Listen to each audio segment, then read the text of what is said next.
And here we go. Sports! I listen to you guys all the time. It's awesome. I'm in the mood for one of your classic anecdotes. Give yourselves a round of applause. All right, that's enough. Hey guys, there is someone I want you to meet. Dave Hooker Show with Caleb Calhoun on Off the Hook Sports.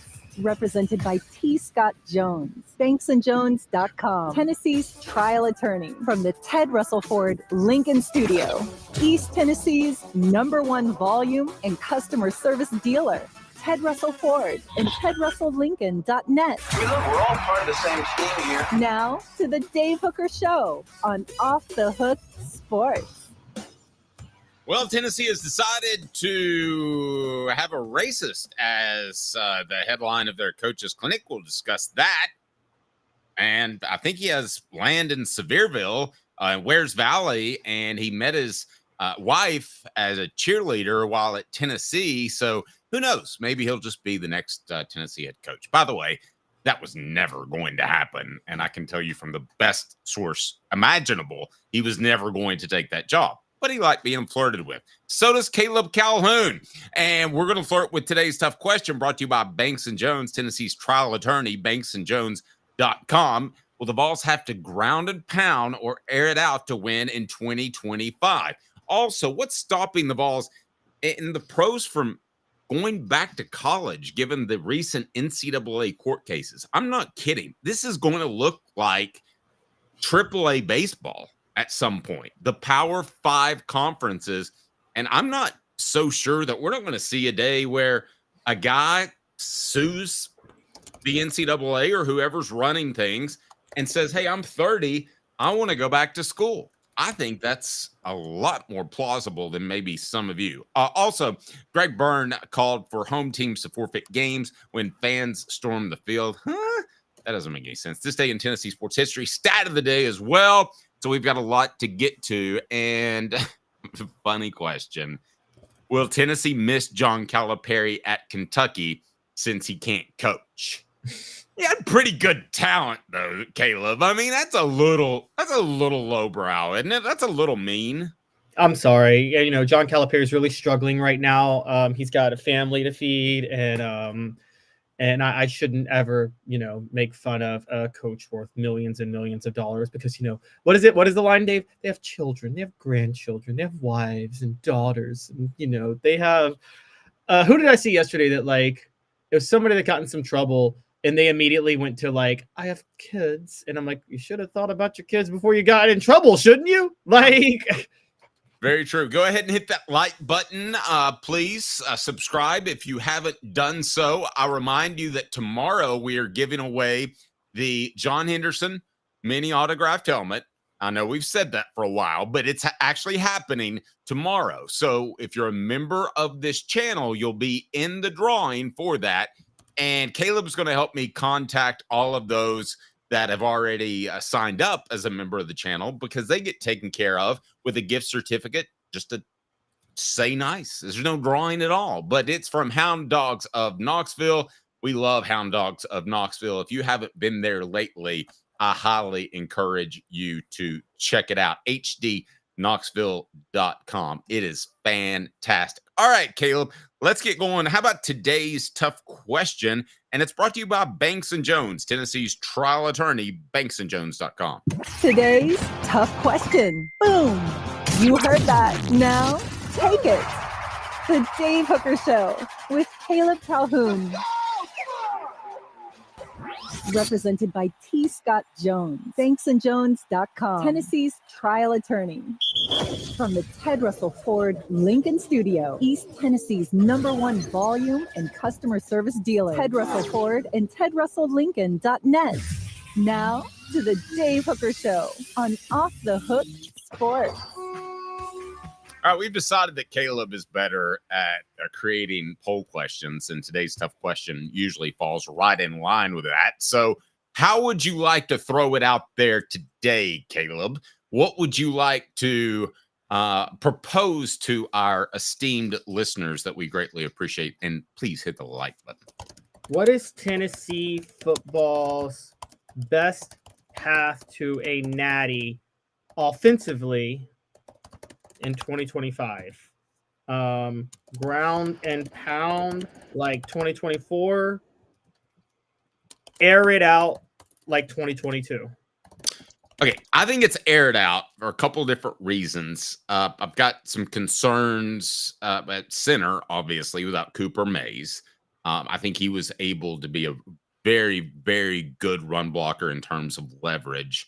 I don't think they're going to have that. Now, you could say the flip side, 2 years ago at Florida, they couldn't protect anybody, and they didn't have Cooper in that game. So I understand that goes both ways. But I will say that I think that he was a really, really good run blocker. And I think that's a concern. I'm not sure about that other two guard positions. So I've got questions there. I think they'll be better at tackle. I believe that Tennessee will air it out, and they will try to go back to what they did in 2022. And Caleb, if they don't, then I think a lot, even if they were to make the college football playoff, and let's say lost in the first game, I think there are going to be a lot of fans that are going to be troubled. So the right answer may be to ground it out, pound it out. I don't have a problem with that. However, I think that a lot of fans would. Would you agree or disagree with that? I would agree. I'm going to play the other side, though, of this, and that's not just to disagree with you. I think they're going to have to play ground and pound football. And I'm looking at this just based on – I think there are two reasons Tennessee may have taken a bit of a step back offensively this past year. And one of them is Nico Iamaleava being young, Lance Hurd being hurt, the receivers not being what they needed to be. We understand all that. The other one we're talking about a lot less, though, is the fact that who just won the Super Bowl, Dave? I think that was the Eagles. I don't know why you rub that in, because they are the dirtiest fans in the world. And yes, I'm including you, Dane Bradshaw, who probably cheered Michael Irvin when he couldn't move his extremities. Yeah, but they're also the most honest fans in the world. They cheer when their only players get hurt, too, if they don't like them. That's fair. It was the Eagles. Yes. All right, so I think what you saw in the NFL this year, you're seeing filter down to college, which is defense and running is coming back because so many defenses are soft now. And they've got light. Yes, to defend the pass. And look, it was, if you watch that game on Sunday, Kansas City decided we're going to sell out to stop Saquon Barkley because he had been dominant all year, which allowed Jalen Hurts to finally air it out and torch them.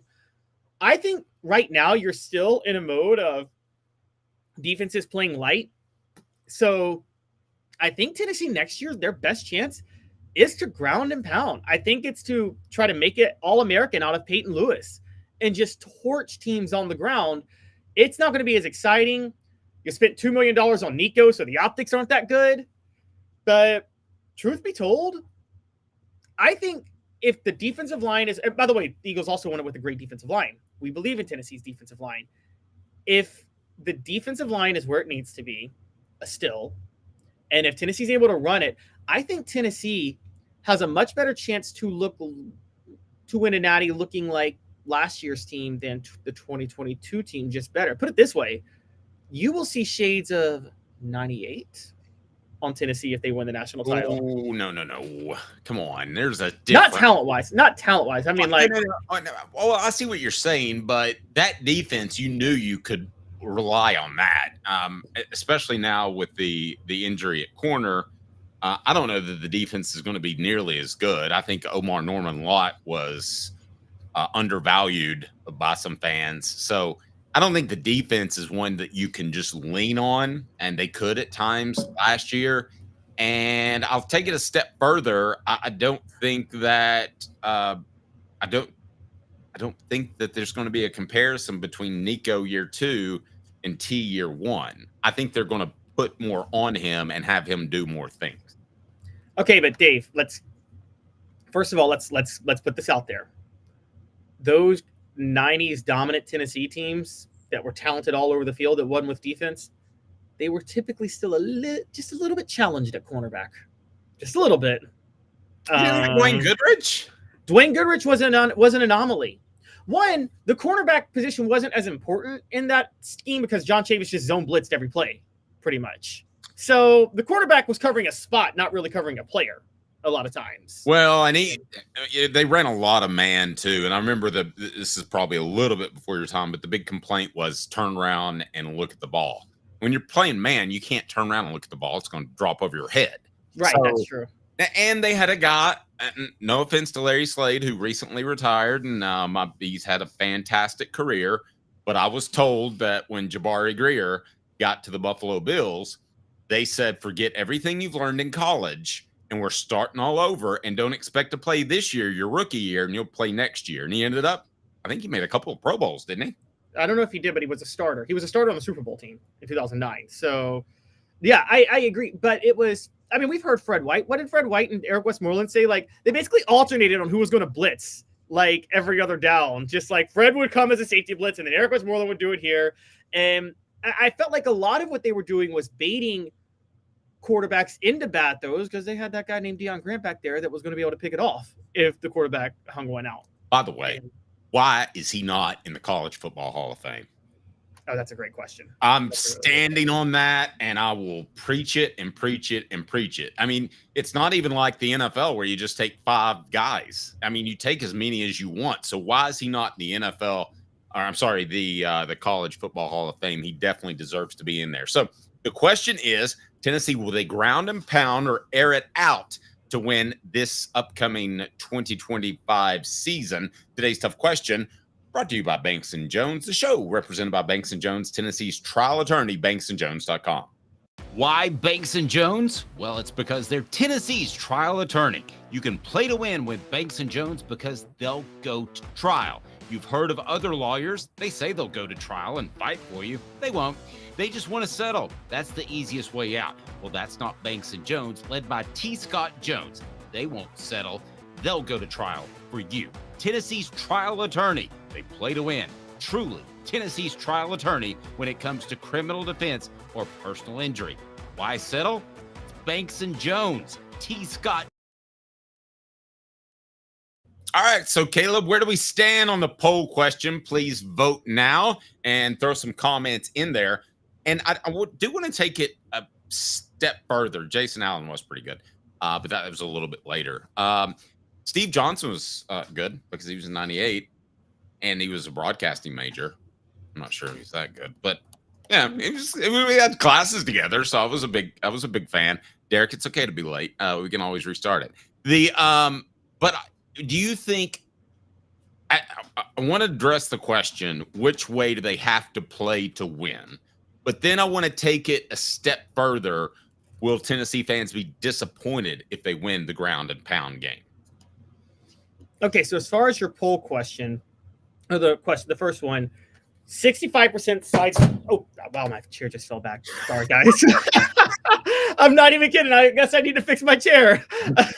That was epic. 65% say air it out like 2022, and 35% say ground and pound like 2024. So 65% is siding with you as I try to recover from my near-death experience. Final Destination. No, that was scary. David mentions Jabril Wilson. He was good too. We're talking, but we're talking safeties, guys, with Jabril Wilson and Deion Grant.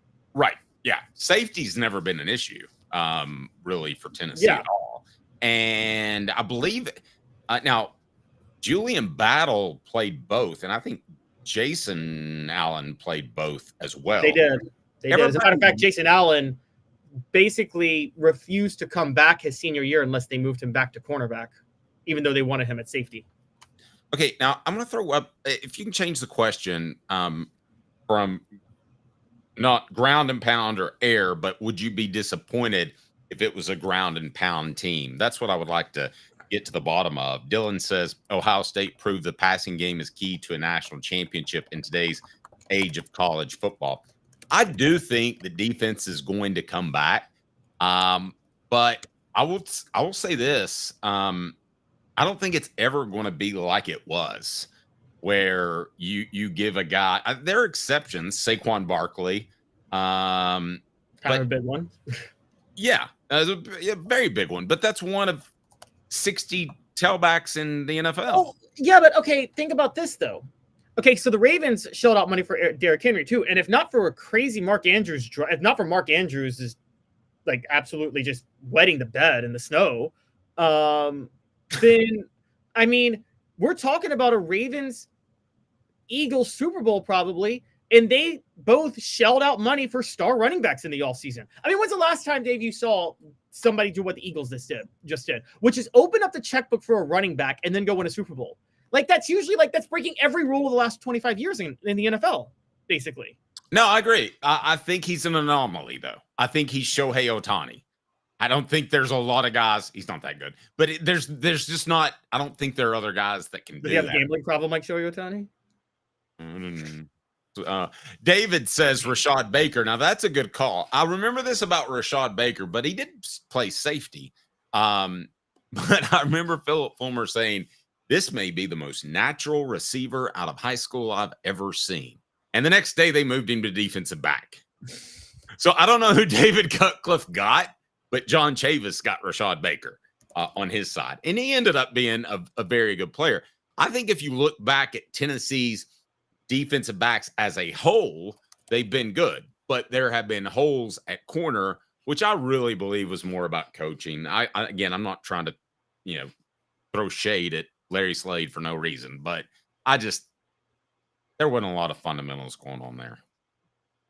No, there was not. That is true. I think that we're getting caught though in the cornerback situation, and we're losing sight of the defensive line and the running game. I mean, I'm sorry to go old school here, but Dave, if you run the ball well, and you have a great pass rush, and an elite interior defensive line, I mean, look, that's where it starts to win football games, isn't it? I mean, let me ask you this, and you covered covering those 98 to 2001 teams, 2003. When Tennessee's defensive line was historically great, and I'm talking like 2001 with John Henderson and Albert Haynesworth, did it really matter who was in the secondary for them at that point? Not so much. I mean, it's a really easy job, right? It really didn't. And you had Sean Ellis, and yeah, those guys were pretty good. Now, I don't know what this acronym means. Maybe you could spell this out for me. I don't do AF. Yeah, I know. What style we play if we are bare minimum beat the teams we are supposed to beat. And I think most people are okay with that. But here's what Adam says. If Nico can't put up 300 yards most of the games next season, it's a disappointment. It's year 3, and he's supposed to be the best quarterback in the country. You're right. Tennessee has 12 games on the schedule. They'll probably play 13, and whether that's a bowl game or whatever the case may be. And how many games should he put up 300 yards or be pulled at halftime? Okay, let's go down the list. Actually, since you said that, that's an interesting question. Just to make a statement, the opener against Syracuse, he's got to put up 300 yards. East Tennessee get pulled at halftime. Georgia, I'm not going to say he needs to put up 300 yards. If Nico puts up 300 yards against Georgia, it's probably not a good sign. It probably means Tennessee's throwing a lot, trying to come back late. Yep, I agree with that. So UAB pulled at halftime. Mississippi State, I'll say 300 yards at Mississippi State. He's going to need to put up 300 yards at Mississippi State. Arkansas at home, 300 yards because Tennessee wants to win that game by 40 at halftime. Great. At Alabama, I'm doing the Georgia approach again. I think he should want to put up 300 yards at Alabama. Kalen DeBoer runs tempo. There's going to be a lot of possessions. They're going to go back and forth, so you should expect it at Alabama. Kentucky, Mark Stoops plays some ball control. I think that's that type of game Tennessee could win with Nico throwing for like 250 yards or 230 yards, but they win kind of ugly at Kentucky. And so where am I right now? Syracuse, ETSU, UAB, Mississippi State, Arkansas, Alabama. 6 games, 300 yards or get pulled at halftime. And then Oklahoma, I think Oklahoma's kind of like Kentucky, just kind of do what you need to do. New Mexico State get pulled at halftime. Florida, he might have to throw for 300. Vanderbilt, 300. So I'll say 8 games, 300 to get pulled at halftime. One of the two. General Ursa says, I'm all for power running. That's football to me. I agree with you there. I love it. But I think I'm in the minority.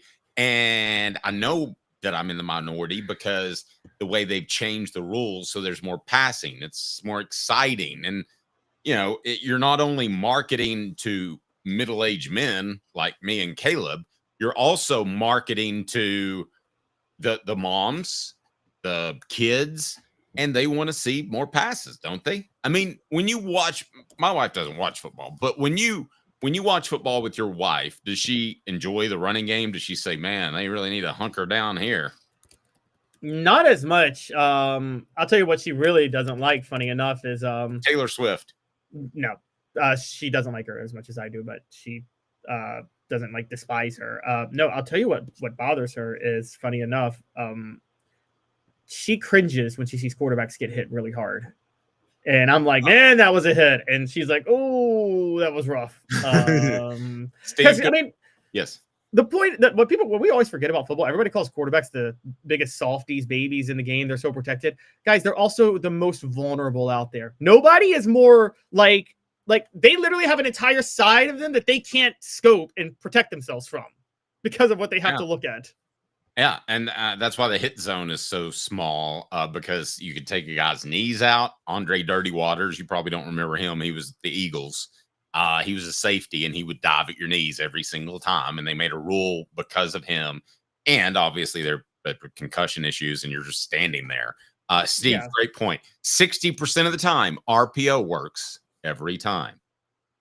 It's pretty good insight right there. That might be Bank on It, brought to you by Commercial Bank, member FDIC, Life Made Better. We'll tell you more about them here momentarily. I had a chance to stop by and visit with our friends at City Heating and Air this morning, so we look forward to getting to our hot or cold segment. And I want to remind you, 50 years in East Tennessee, guys, integrity matters. City Heat and Air.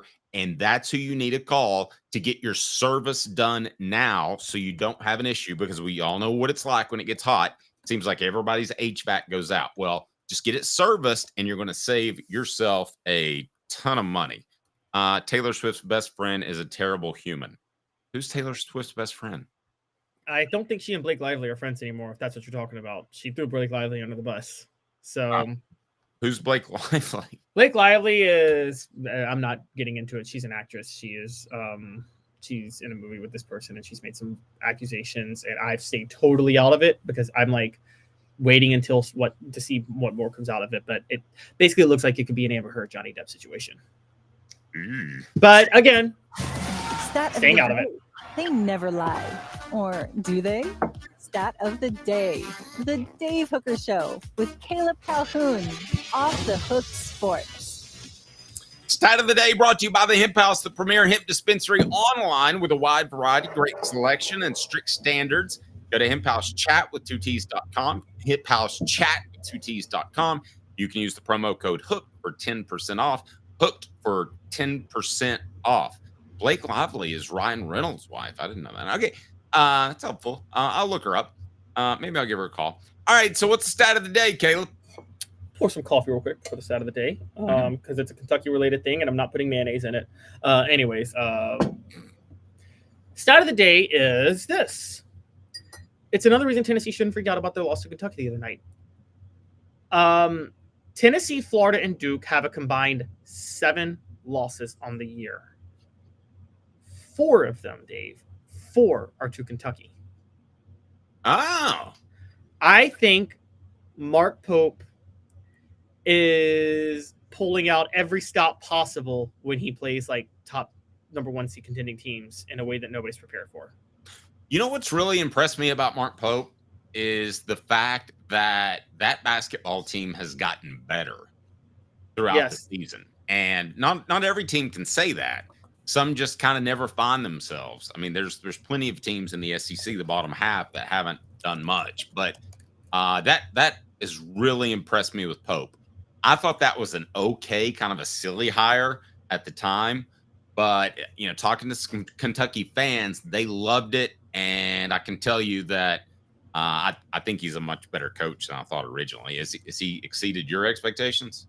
Oh yeah, he's exceeded mine a lot. But I'm still like, I'm not sure if he's a like, you wonder if this is an Eli Drinkwood situation though. He's sacrificing a lot of wins to get the quality wins. Now, look, that help, you know, we know how the selection committee works. Maybe he's playing the selection committee until he gets his guys that he wants next year. But he seems like a goofy type of coach that would do something like that. That's all I'm gonna say. Okay. Derek says they all practice Kabbalah. What's Kabbalah? Isn't that? I know what that is. No. Let me tell you first about work trucks. All about trucks that are actually available, trucks that help you maximize your profits by having the right work vehicle now. Time is money. The perfect work vehicle doesn't break down and has all the space to carry what you need. That's what Work Trucks is intended on offering, while other dealerships just can't do it. Contracting about time. Work Trucks saves you time with less back and forth trips and trucks that pass the highest standards to be put to work. Process is quick and easy when choosing a vehicle for Work Trucks from Work Trucks. WorkTrucksLLC.com. They're all online. You can check them out. Proud supporters of the Tennessee Vols. If you're in the service industry, you need to remember Work Trucks. All right. So what? Oh, Kabbalah is either a Madonna religion or a Jewish. It's a Jewish mystical practice, school thought. Yeah, I've heard about it before. Madonna does it, but it's a weird thing. It's not weird. I don't understand it. Yeah. So, do you believe in meditation? Do you meditate? I believe in it. I don't do it. I should. Yeah, it works. It actually does. It does fantastic wonders as far as. It's really difficult, though. It's more difficult than you think because you want to be in the present and you don't want any thoughts going through your head. You don't want to think about the past or the future. And it's like I got to the point where I could do it for like 8 minutes, and that seemed like an eternity. Nothing going on in your brain. Imagine how hard that is. That is wild. I mean, you're insane. I mean, when I started, I couldn't even get to 2 minutes. And then, no, but it works. What the H? What the H? Wow, I've never worked hard on anything. What a cool life. For real? The Dave Hooker Show with Caleb Calhoun. Represented by T. Scott Jones. ThanksandJones.com. Tennessee's trial attorney. From the Ted Russell Ford Lincoln Studio, East Tennessee's #1 volume and customer service dealer. Ted Russell Ford and TedRussellLincoln.net. Now to the Dave Hooker Show on Off the Hook Sports. Okay, this sounds insano, but work with me here because it's not. What's stopping Tennessee players or any college football players from just coming back to college? We've already seen the Diego Pavia lawsuit go in his favor, so he gets to play, I think, 30 more years at Vanderbilt. And I don't know what's stopping other players from saying, hey, things didn't work out in the NFL. I mean, Tyler Bray can probably still sling it. How long has he been out of the NFL? Ooh, Tyler Bray has been out of the NFL. What was his last year? I would say, so he's 33 years old. Sorry, I'm trying to pull it up now. Okay, well, it was 2020. He was a backup for the Bears in 2020. Okay, so what would stop him from saying, I really like this Josh Heupel guy. I think I'm going to go back to school. I mean, it sounds absurd. And here's the way, for those that don't know, the way the old rule worked. The old rule was your clock started when you actually spent the night on campus. And I know that rule because of the Lane Kiffin departure. So there were some guys that spent the night on campus. Ed Orgeron was telling him not to go to class, which he's probably done before in different circumstances. But that didn't matter if they went to class. Once you spend the night on campus, that's when your clock started. Now, that was for midterm guys. So the other way your clock would start is you would sign your national letter of intent and then you would enroll. So you would have it's going to be 5 to play 5, but you had 5 to play 4.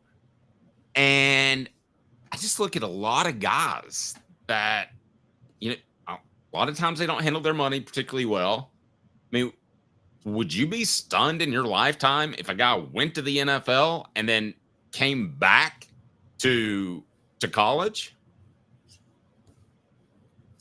I mean, no, and they would sue to do it. So here's what's going to happen. They'll have to sue. They'll have to take it to court because this Diego Pavia lawsuit is going to limit it to junior college years, not counting against your eligibility. That's going to be where the lawsuit starts.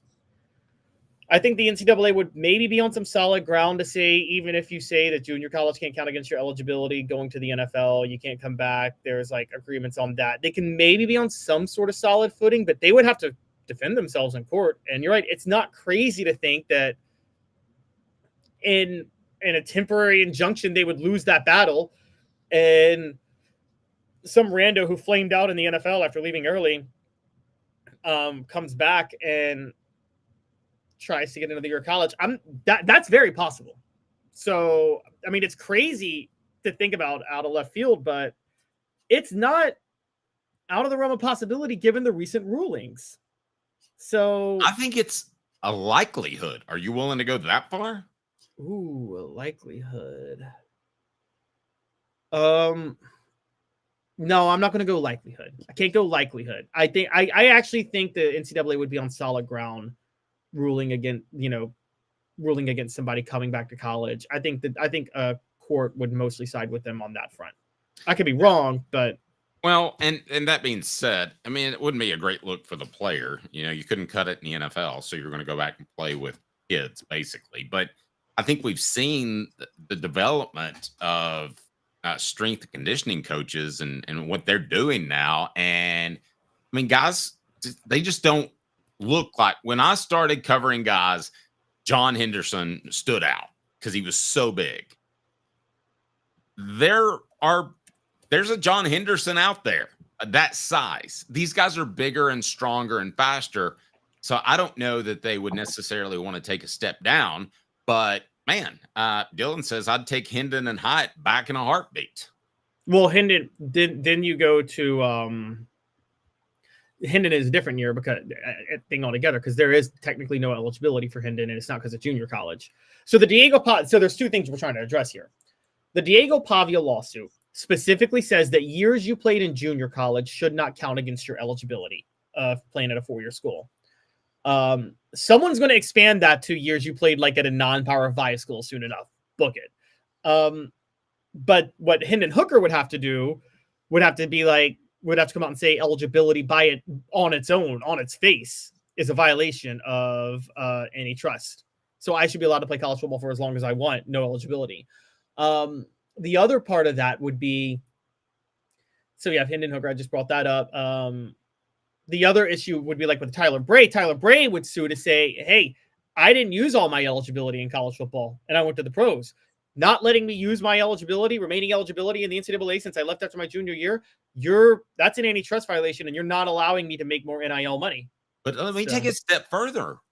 Why do you even have a clock on your eligibility? I mean, with the way these rulings are going, that wouldn't stun me.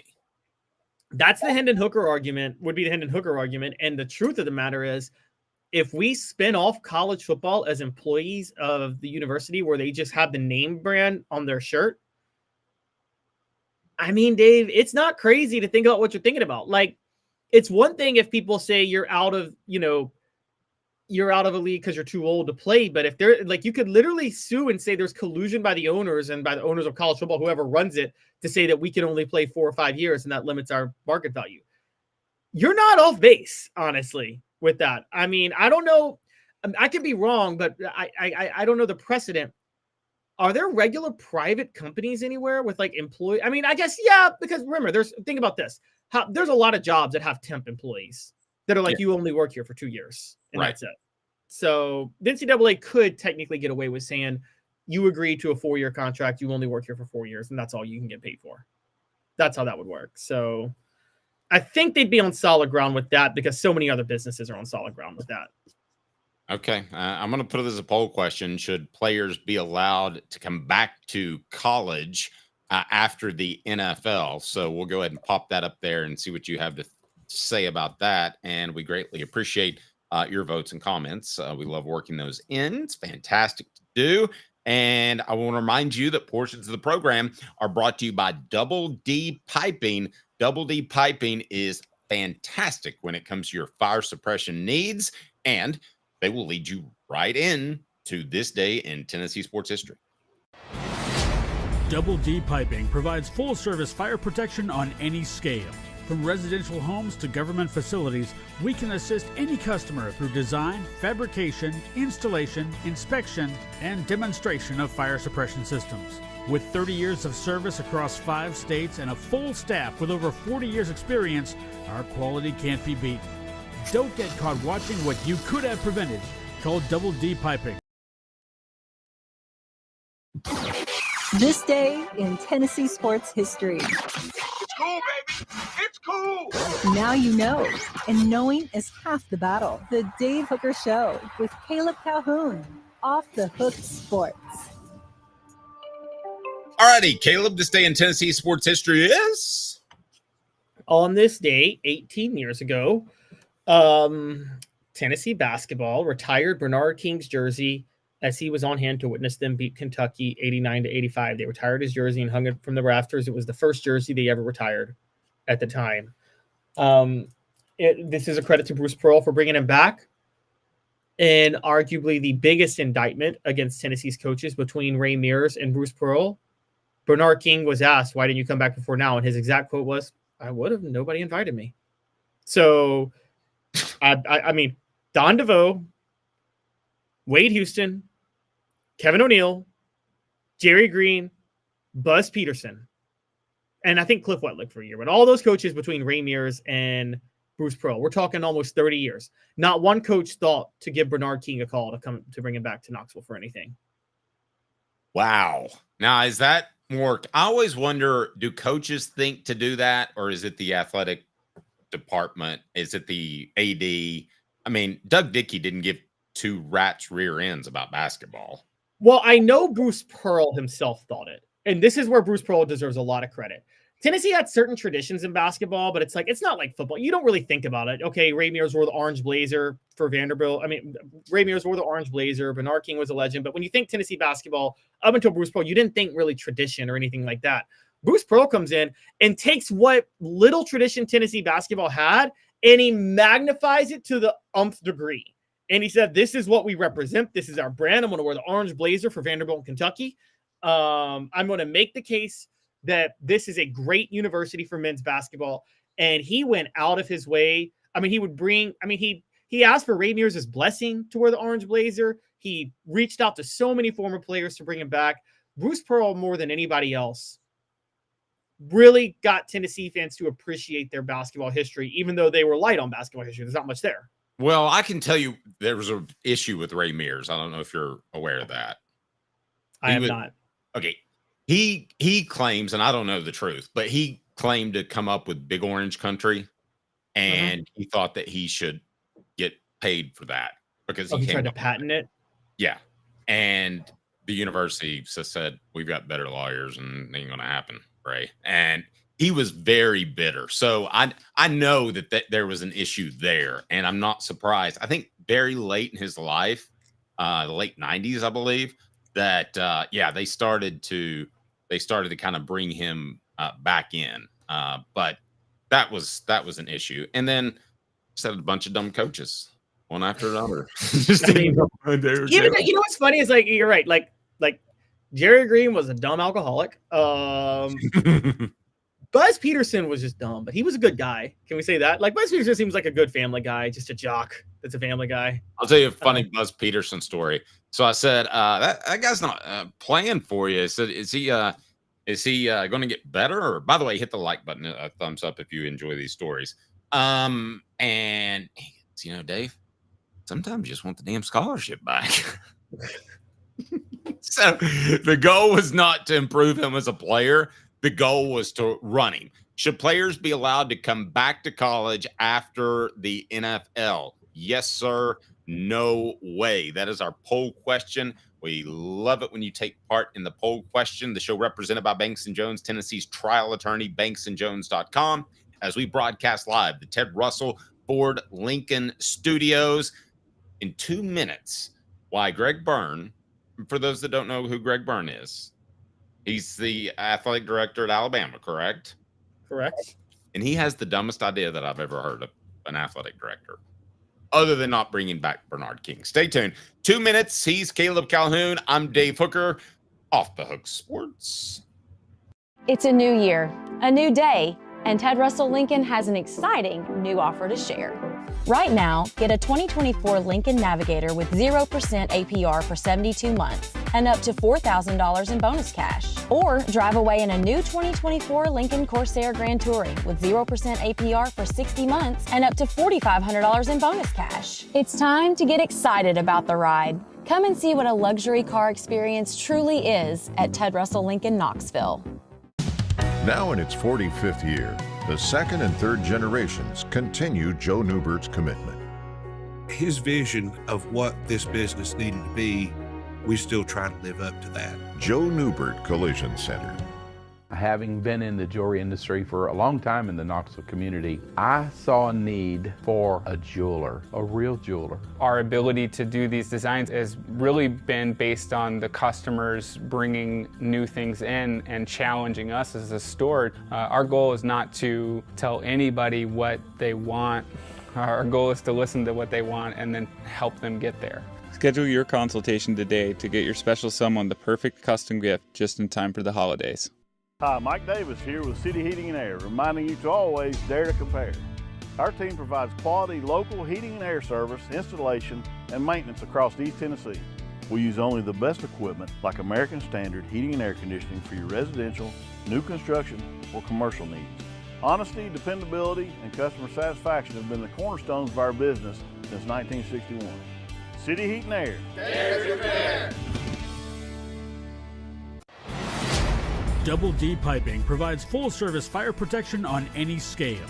From residential homes to government facilities, we can assist any customer through design, fabrication, installation, inspection, and demonstration of fire suppression systems. With 30 years of service across 5 states and a full staff with over 40 years experience, our quality can't be beaten. Don't get caught watching what you could have prevented. Call Double D Piping. Ginger Power, the Dave Hooker Show with Caleb Calhoun. Represented by T. Scott Jones, banksandjones.com, Tennessee's trial attorney. From the Ted Russell Ford Lincoln Studio, East Tennessee's #1 volume and customer service dealer, Ted Russell Ford and TedRussellLincoln.net. Now to the Dave Hooker Show on Off the Hook Sports. You ever wonder what our female voice lady looks like? I have, actually. But I always wonder what voices for like ads look like. I can never I don't know if I've ever seen it's like I remember when I used to have season tickets to Grizzly games, and I would, you hear the PA guy do the announcing and name the player, the starting lineups and all that. And I saw him one time. I'm like, he does not look like I thought he would look. No, very true. Very true. That's pretty common. Because some of us in the media use, I don't know, a picture that may have been taken in 2008 as their profile picture. That may be me, but it was professionally done at the Sentinel, so I'm not turning that away. All right, so when I get to Greg Byrne, tell us about Greg Byrne. How would you rate him as an athletic director in the SEC or in college football? I mean, obviously they've had great success at Alabama. As far as athletic directors go, I mean, Greg Byrne is as good as anybody in the SEC in terms of doing what he's supposed to do for Alabama. Greg Byrne is the opposite of what Alabama's leadership was like after Bear Bryant retired in 1982. Great. He understands how forward-thinking the program needs to be. He understands that. Put it this way. Greg Byrne is the only person in Alabama who realizes that Alabama is not the center of the universe in college football, and that they can't carry themselves like they are if they want to keep winning. And so, and I mean, he is just so you guys, I don't know if you guys know this, to give you a rundown on how Alabama works. I know this because my mother lives in Tuscaloosa, but Alabama fans think Bear Bryant invented the phrase "act like you've been there." They'll literally say when you go somewhere, they'll be like, what Bear Bryant said, act like you've been there. And I had to be like, guys, Paul Brown, the Cleveland Browns coach, said that, not Bear Bryant. Only you guys think Bear Bryant invented that. But they actually think that. Okay. They think something else that's pretty stupid. So give us Greg Byrne's new idea to stop field charging. So Greg Byrne recently was talking in an interview with ESPN, and it was about the safety of storming the field and storming the courts. And he said, quote, "I think from a safety standpoint, keeping people off the fields and courts is a good thing for everybody involved." I agree so far. But then he goes further and he said, if we said that the home team, if they storm the field or court, they're going to lose the game right then and there, that will stop it. So he's suggesting that if you win a game and your fans storm the field or court, you should forfeit that win. Okay, well then every team would be undefeated, because why wouldn't you charge the field no matter what happened? No, because if he's saying if the home team's crowd storms the field, they automatically lose that game. Okay. Well, but you're on the right track. Here's the flaw in the argument. Most college football stadiums, for the record, have a sizable chunk of their stadium set off for visiting fans. So if the visiting team loses the game, the visiting fans will just storm the field and make sure the home team has to forfeit the game. This is relevant because last year, what were Alabama's two losses where teams stormed the field? Yes, Tennessee fans stormed the field when they beat Alabama, but Vanderbilt fans stormed the field also when they beat Alabama. Dave, you saw that Alabama-Vanderbilt game. There were more Alabama fans than Vanderbilt fans in Nashville at that game. They easily could have charged and won that game. Yeah, they easily could have charged the field and won the game. You're literally doing the opposite. You would incentivize it would increase field storming by opposing fan bases. And I mean, it's just, I don't get it. If you want to cut down on field storming, there's one simple rule. Go to your local police department and your local city council and say, hey, pass an ordinance banning field storming, and then criminally prosecute people who do it. And I'm going to sound like an old fuddy-duddy, and I want this to be a poll question. Do you consider field charging or court charging an issue? I mean, does it bother you? Because I'm going to say bank on it that they do need to do more, because I was in a situation when Georgia beat Tennessee for the first time in a number of years. And I remember, you ever been in a crowd where you feel like your feet aren't moving, your body's just moving? That's the way it felt. And two females, co-eds, fell right in front of me, and it was all I could do to hold people up so that we didn't crush them. I was scared, and I was probably 280 pounds at the time. And it was, and there's other ways to do it too, where you don't hold everybody back. You kind of let them trickle onto the field. That's what it felt like when Tennessee beat Alabama. But bank on it. This is a stupid idea. Member FDIC, Commercial Bank, life made better. Commercial Bank is your neighborhood bank. What makes us different from other banks? We understand that every customer has unique opportunities, challenges, and financial concerns. We don't expect you to fit into the same box as the next person or business. Whether it's purchasing a home, saving for your child's future, or planning for your next vacation, we're with you every step of the way to navigate life's big decisions. I'm going to go another bank on it as well. I don't think Greg Byrne really believes that this could pass.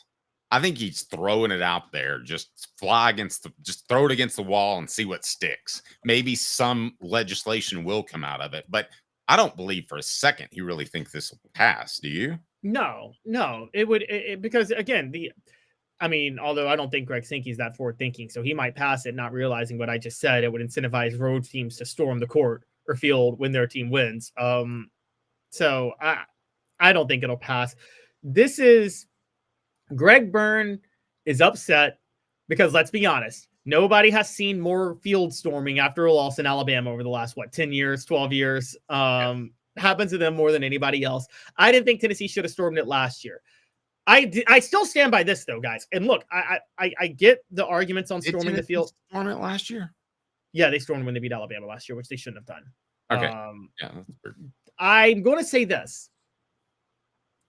And look, we lost a couple of subscribers when I said this about Jermaine Burton with Tennessee storming the field in 2022. I stand by what I said then. I stand by what I said with Amari Thomas when an Arkansas player stormed the field last year. The minute you step on the field, your rights end as a fan. Yeah. It is a green light for the player to do whatever the hell he wants. You are trespassing into his vicinity. And I think if he wants to knock you out and all your teeth get knocked out, he should be free and you have to pay all your dental bills. And I'm like, I'm sorry. Your rights end the second you step on the field. And I have no argument with that. I mean, I whether it was the Jermaine Burton thing or the Amari Thomas thing, and I found it interesting. I really thought the Amari Thomas incident would get more pub because 2 people went down. It was a bad look, and really it didn't. And I think the sports community just kind of said what you said, and that is, if you step on that field, you're responsible for yourself and you're putting yourself in harm's way. I mean, you don't go play on the railroad tracks. I mean, yeah, it doesn't make any sense. Right, exactly. And I've said this, if you bring a child onto the field, you should be charged with child endangerment. Honestly, you should absolutely be charged with child endangerment if you bring a child onto the field. It is a dangerous thing to do. And also, like, particularly with an Amari Thomas, defensive linemen are the worst case of this because, Dave, defensive linemen have had to spend 60 minutes, 3 hours being in an angry, mean streak, pushing people left and right, right? Yes. And as they're trying to walk on the field, off the field after they have this angry streak about them because they have to turn that on to be good. And now they just lost. So their anger is probably like never more. Is anybody's anger more dialed up than a defensive lineman who just lost a close football game? I was at the game where Albert Hainsworth took the cleats and rubbed it on Andre Giroud's face. And he talked about it. He said that Jeff Fisher, if you remember, he was their franchise player 2 years in a row. I think that was the first time that was ever done. I got him paid before he went to Washington, and that didn't work out. But he said that Jeff Fisher changed his game because he made sure that he saw red. He was that angry before every game. Yeah. And that's how he had to play. And, it, like Waterboy, like the whole joke, but like Waterboy, when, you got to envision the people who are mean to you to get mad. Like defensive lineman, that's an exaggeration, but you kind of have to do that as a defensive lineman, right? You have to do things that make you mad. And then you're walking off the field after a close loss. What are you going to do when a fan runs in your way and maybe talks a little bit of trash? Yeah, I'm sorry. Your right's in. You cannot complain whatever happens to you if you step on that field after the team loses. Now, if you're in the NBA and Ron Artest comes into the stands and beats the hell out of you, okay, you might have a lawsuit. Not if you threw a cup of beer on him, but like in that same Pacers-Pistons brawl, that one fan that ran onto the court when Jermaine O'Neal punched him in the face and knocked him out, Jermaine O'Neal slipped. Had he not slipped, had he punched the fan, he probably would have killed him. I would have been sitting there saying, you know what? Jermaine O'Neal shouldn't be charged. That fan ran on the court and tried to throw a punch at Jermaine O'Neal. Like, that's already like, I'm sorry. You try to throw a punch at Jermaine O'Neal, that's like just standing in the middle of a train. Like, I don't think people realize the difference in athleticism and size and speed and strength. I mean, like you made a reference yesterday. So they did this combine thing for media members, and you said how hard it was to break a 5 flat. And you're right. It's nearly impossible. The person that came the closest was Josh Ward, and he ran like a 5.25. Really? Yeah. And that was buff. And there were some embarrassing ones. Like that's when I was heavy. I wasn't going to have any part of that. I don't know what I'd run now, but maybe we can. Who runs the faster 40, me or Caleb?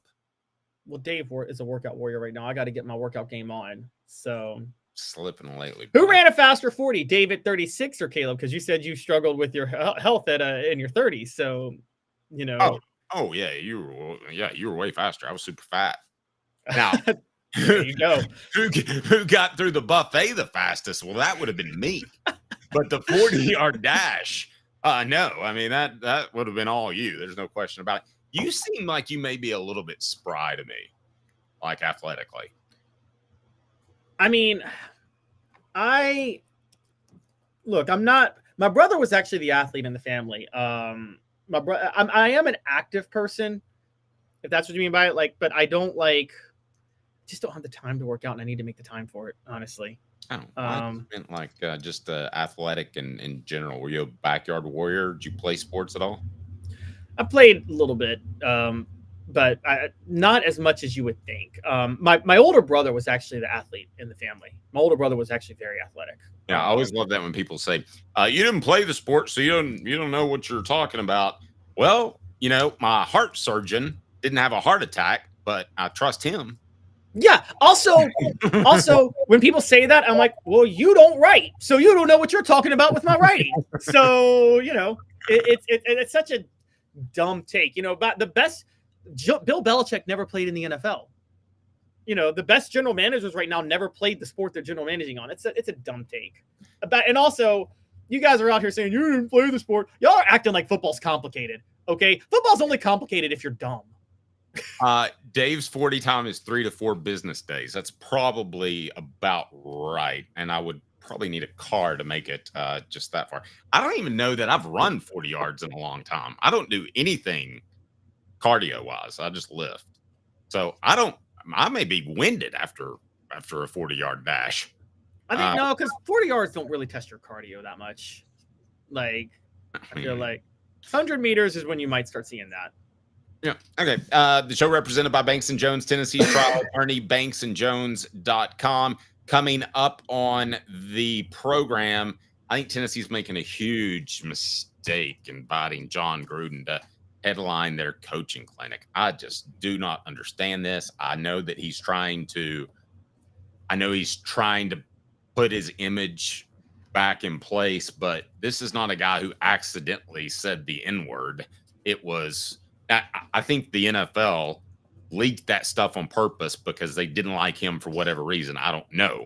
But I think that there's a bigger issue there of he repeatedly used all sorts of racist comments in those emails. So we'll talk about that coming up. The show represented by Banks & Jones, Tennessee's trial attorney, banksandjones.com. Why Banks & Jones? Well, it's because they're Tennessee's trial attorney. You can play to win with Banks & Jones because they'll go to trial.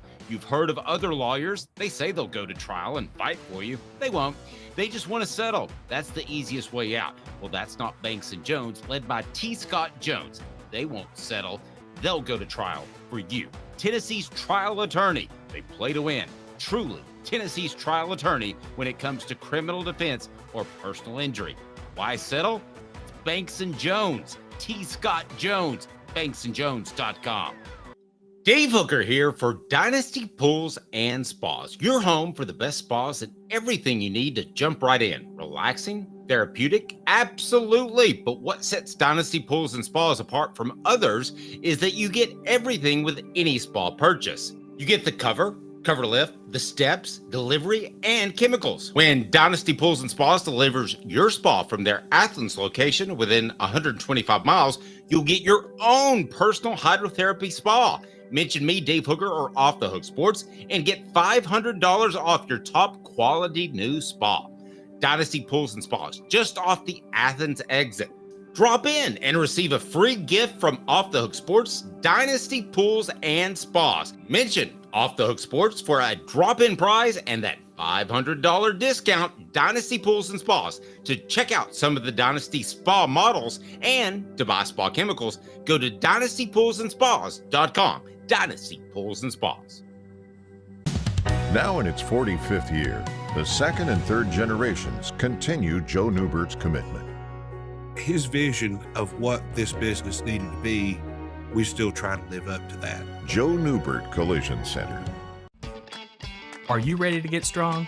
At NFC, we offer top-notch weight training and functional fitness, so you can build strength and improve your performance.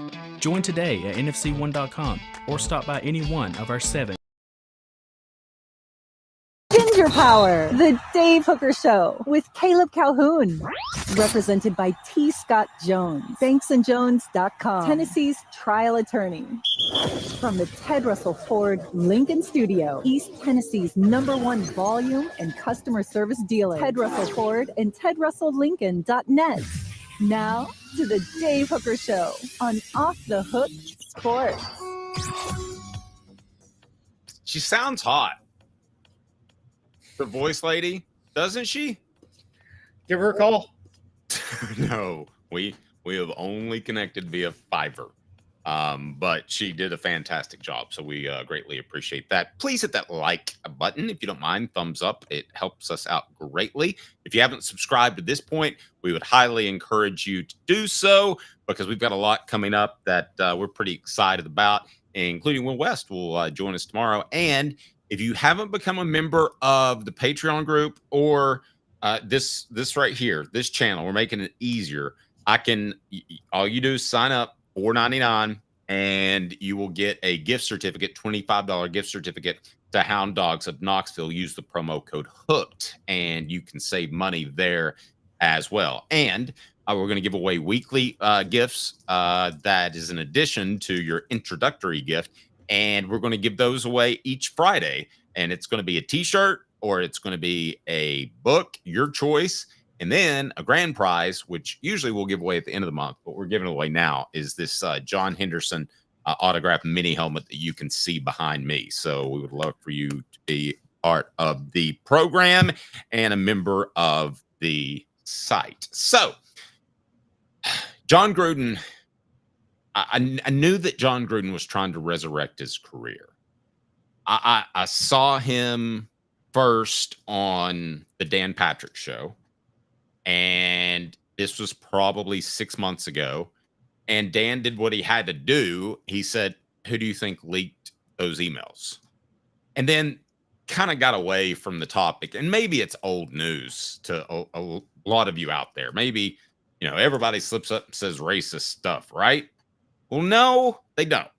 And the issue I have is that it was so widespread. It's not like he accidentally said the N-word or another racial slur. It was making fun of the way people look based off their ethnicity too. DeMaurice Smith, what was he called? He called him like fish lips or something. Yeah, he said he referred to DeMaurice Smith, the head of the NFLPA, during the 2011 lockout in an email as Dumbmaurice Smith, and said that he has, quote, lips the size of Michelin tires, which, I mean, everybody has to be fair to Gruden. He says that whenever somebody's lying, he would make fun of make a reference to their lip size to say they're lying.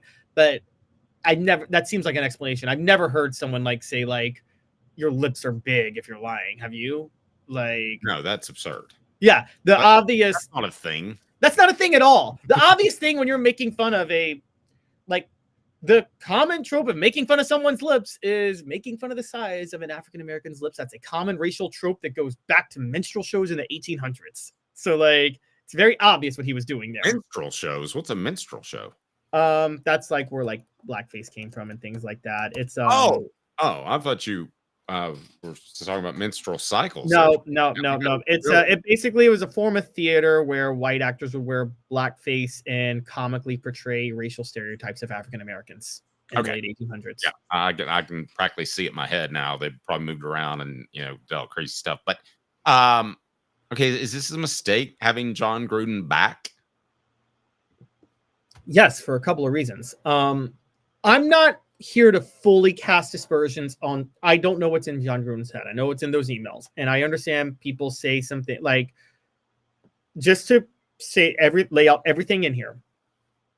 He said he referred to Roger Goodell as the F word, the slur for homosexuals, and then he made fun of DeMaurice Smith's lip size. Those were the two biggest ones. Now, some people that they also he criticized Barack Obama. He mocked Caitlyn Jenner for receiving an ESPY award. I mean, I mocked Caitlyn Jenner for receiving an ESPY award. So I'm not about to sit there and call him out for that. But the other part, that the third most damning thing on this was that he was among the people who received emails that were pictures of topless women who were Washington Commanders cheerleaders. Frowned upon. I'm sorry? Frowned upon. Yes, and as we know now, because this all stemmed from the lawsuit by the cheerleaders that talked about a culture of workplace harassment where they were basically forced to sexualize themselves in certain ways. So we're not even sure those topless photos, Dave, were consensually sent.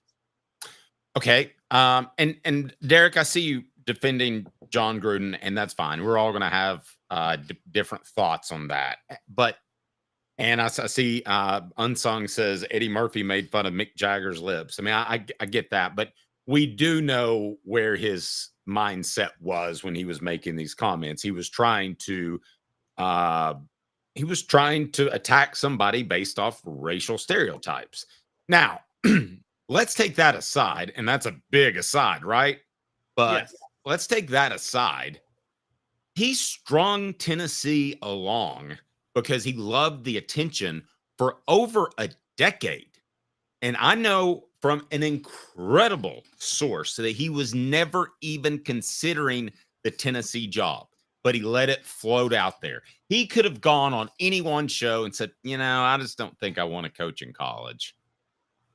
And then bam, you're done. And he strung Tennessee along to the point that I do think it negatively affected a couple of their coaching searches. I actually fully agree with you on that. The biggest one was the one that actually ended up with Jeremy Pruitt. Let's talk about the Tennessee coaching search of 2017. So I'm covering it at the time. After Tennessee loses to Georgia 41-0 and goes 3-2, the bye week happens. Dave, the world knows Butch Jones is getting fired. Everybody in the universe knows Butch Jones is going to get fired at the end of the year. Paul Feinbaum, during Tennessee's bye week, comes out and says that he's got some sources telling him that the boosters are willing to cobble up a ton of money to try to get John Gruden. And and it actually sounded like a real thing that was happening. So what happens over the next couple of months?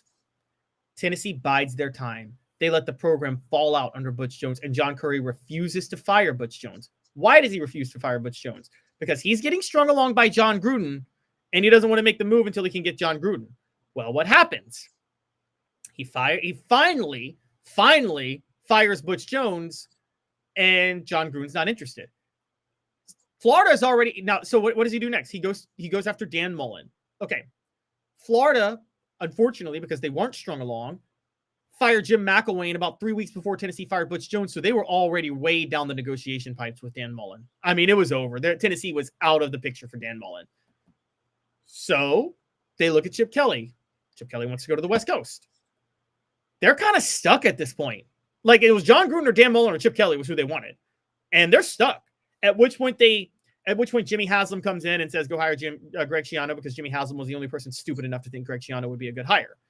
And that turned out that's where the whole disaster happened.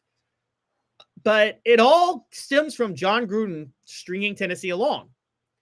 The way they landed with Butch Jones wasn't much different. Tennessee was strung along then too with John Gruden, just not as badly back in 2012. But you're right. He strung Tennessee along twice in 2 coaching searches, and it resulted in a terrible hire for one of Tennessee's coaching searches and a disastrous situation in an end.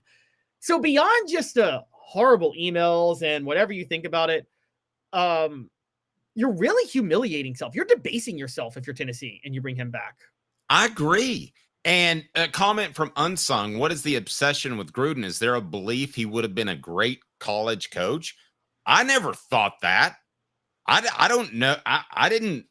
If they'd hired John Gruden, aside from the name, I wouldn't have been any more impressed than Butch Jones.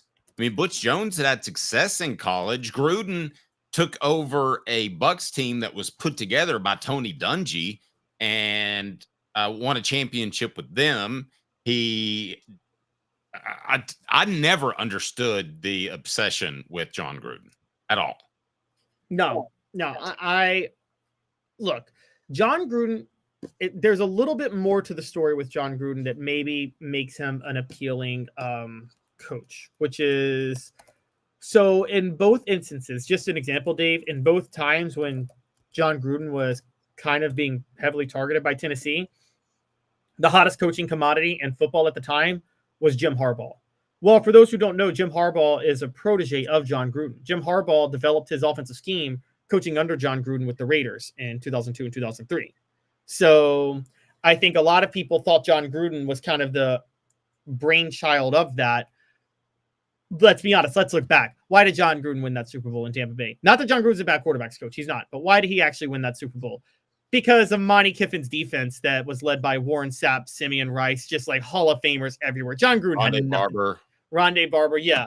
John Gruden had nothing to do with that. In fact, in 2008, I don't know if you guys remember this, Tampa Bay was first in their division, about to go win it again. Tennessee hires Lane Kiffin. Lane Kiffin makes it public that Monty Kiffin's leaving. Monty Kiffin is barely coaching. He's technically the defensive coordinator for Tampa at the end. Yeah, no, I went down there and interviewed him after a loss in which they were knocked out of the playoffs, I think. And I asked him about the Tennessee job. He goes, oh, God, I don't want to talk about that. Yeah, exactly. He wasn't coaching Tampa Bay the last 5 weeks.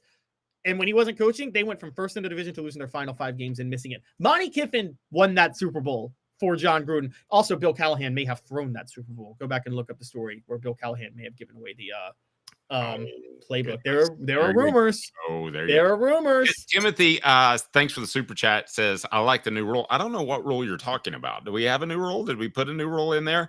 And another thing that maybe the storming the field rule. I don't know. Okay. Another thing I wanted to mention too is, yes, David, I do believe people deserve second chances. And I think that he was done dirty, but he left himself vulnerable to be that. And he was hung out to dry by the NFL because the NFL I will say this. They scapegoated him to cover up for everything else that was happening with the Washington Commanders cheerleader scandal, because there were a lot of people involved that knew what those cheerleaders were being forced to do.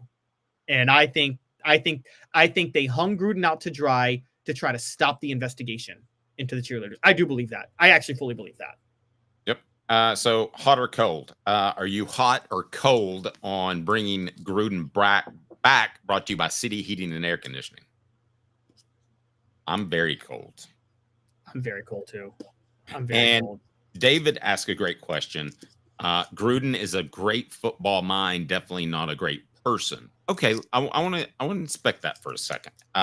First, City Heating and Air Conditioning. Now is the time when you need to get your your unit serviced. That sounds weird, but you need to do it now, because when it gets hot, these things, they can go out. And with City Heating and Air Conditioning, they will take care of you. 50 years in East Tennessee. Integrity matters. Hi, Mike Davis here with City Heating and Air, reminding you to always dare to compare. Our team provides quality local heating and air service, installation, and maintenance across East Tennessee. We use only the best equipment like American Standard Heating and Air Conditioning for your residential, new construction, or commercial needs. Honesty, dependability, and customer satisfaction have been the cornerstones of our business since 1961. City Heat and Air. Okay, John Gruden, a great football mind, according to David. And I'm not picking on you, David, and I'm not trying to throw you under the bus. But is he a better football mind than Lane Kiffin? Is he a better offensive football mind than Josh Heupel? No, I don't think so. I mean, where would he be in the SEC middle of the pack, just as an offensive coach? Yeah, so John Gruden's claim to success is that, remember when, first of all, you know this, Dave, because remember, he was the offensive coordinator of the Eagles in the mid-90s, and then he got the Raiders head coaching job. He wasn't qualified for that job. Okay, that was that's Al Davis galore, right? Where he hired, coaches in their early 30s that had no qualifications. I mean, the Eagles were terrible the last year before John Gruden got hired, so it made no sense. But his claim to fame was that he, I guess, revitalized journeyman quarterback Rich Gannon's career. But I mean, because they did look very good and he got cheated out of the Super Bowl. But those Raiders teams, when he had Rich Gannon, I mean, they were loaded with receivers and running backs. I mean, most notably Charlie Garner, right? And so I have a really hard time thinking that John Gruden did much. I used to believe in it, but I have a really hard time thinking John Gruden did much to improve those teams. And, then he goes to Tampa, wins the Super Bowl, but also we have to bring out the fact that Tampa had a Super Bowl caliber team for years before that. They just hadn't been able to stay healthy in the playoffs. So, listen, I do want to address this. BS Osborne says, so believe it or not, Gruden's brother-in-law is a frat brother of mine from ETSU. He told me that Gruden would have taken the Vols job if offered, because I asked my frat brother about it. I'm just telling you that I knew somebody that spoke to him on a regular basis, and he was never really interested, but he always said that's off the record. He wanted to be associated with the job. He didn't want the job. That's everything I've heard too, and I've heard it from NFL players. I mean, look, to know this about John Gruden, ask the Bucks Super Bowl team, ask those players about John Gruden. Do you notice none of them really credit him for that Super Bowl at all? I mean, Keyshawn Johnson straight up doesn't like John Gruden. And I know Keyshawn had his issues, but yes, sticking with the story that he would have taken the job. Well, Dave Hart said in an interview publicly in 2012, John Curry never did. Dave Hart said publicly in an interview in 2012 that he reached out to John very early in the process and John wasn't interested. Now, as we're talking about this, maybe John was trying to negotiate wanted like Nick Saban money to get hired at Tennessee. And I think I do believe that. I mean, I was told that he was expecting about $8 million when a good and maybe getting about $4 million.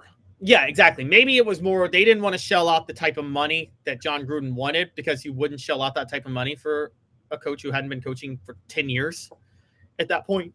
So maybe that's where the rub is. And a coach with no recruiting experience other than none GA at Tennessee. I mean, that's like I remember one year, like it was when Fulmer was on the hot seat. People were talking about Bill Cowher has Tennessee ties. I'm like, why do you guys think Bill Cowher would be a good coach in college? And I love Bill Cowher, but like he has no experience. He doesn't even want to recruit. So I agree. And do you think John Gruden would be a hard enough worker to recruit? I don't. Yeah. All right. Yeah. I mean, Osborne, I'm certainly not calling you out. That's just what I was told by someone that spoke to Gruden. But clearly there's a lot of ambiguity there because I think he was playing games with the money. I think that, yes, I mean, you can write a check to anybody, and if it's the right amount, they're going to jump on board. Yeah. So, I mean, I'm not gonna completely disagree on that. Dave and Caleb, that's what I was told, and he wanted total control like Saban. Now, I was told that too, and they weren't real comfortable with that either. So, I mean, but with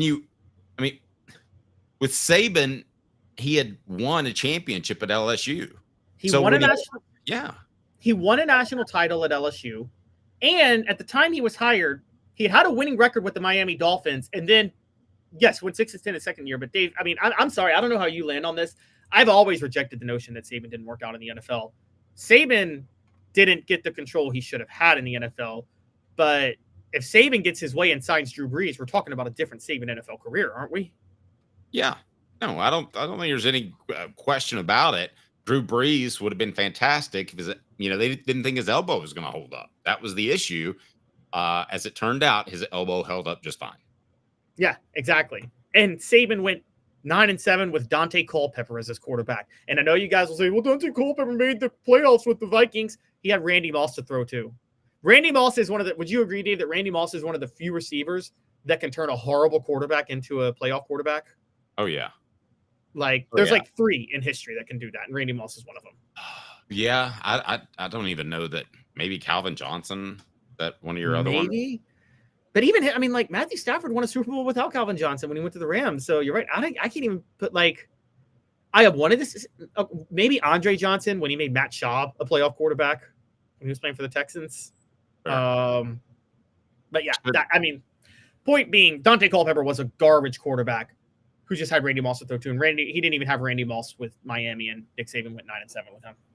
Yep, I agree with David. Personally, I believe Gruden was a better TV personality than a football coach these days. I think coaching is behind him. I don't think he wants to do the grind. I just don't. I do remember Mike Tomlin showing up at one of the coaching conventions. I remember he was at a party with Lane Kiffin there, and he had the little red cup, and you could see that he was totally uncomfortable because there were probably co-eds there and God knows what, and who knows what Ed Orgeron was doing. And he was like, I got to get out of here. I mean, there was a picture of him. He was just like, oh no. By the way, new poll question. The last one I did really well. We were pretty happy with that one. We try to get it close to 50-50. Should the Vols have John Gruden back for his coaching clinic that they have coming up? 63% say yes, 36% no. Now, a new poll question.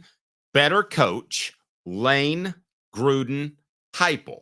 Now, there's going to be a little home court bias. I get that. And that's why Heupel is leading right now. But if you had to rank those 3 coaches, where would you rank them, Caleb? Lane, Heupel, Gruden. I'm sorry, Lane Kiffin is the best offensive coach of those 3. I know that's unpopular, but guys, offensive mind, I would agree with you. I think it's much more debatable when you get into overall coach. Would you agree with that? I don't think Heupel or Lane does that much on defense. And I think Lane scout in terms of being a CEO and doing what you need to do. Lane does maximizes what's possible at Ole Miss. I think Lane's mature enough now where if you look, Lane has burned too many bridges to the point where he's probably never going to get a job better than Ole Miss again. I think you and I both agree with that, right? He's too toxic for blue blood programs outside of maybe LSU that may throw. Yeah, he wants the LSU one bad. I know that for a fact. So if they ever, somebody's going to have to get kind of desperate. And if Brian Kelly doesn't work out after you went and made a splash hire, I could see them getting desperate and saying, let's take a look at Lane. Now, I'll say this too. He also wants the Florida job.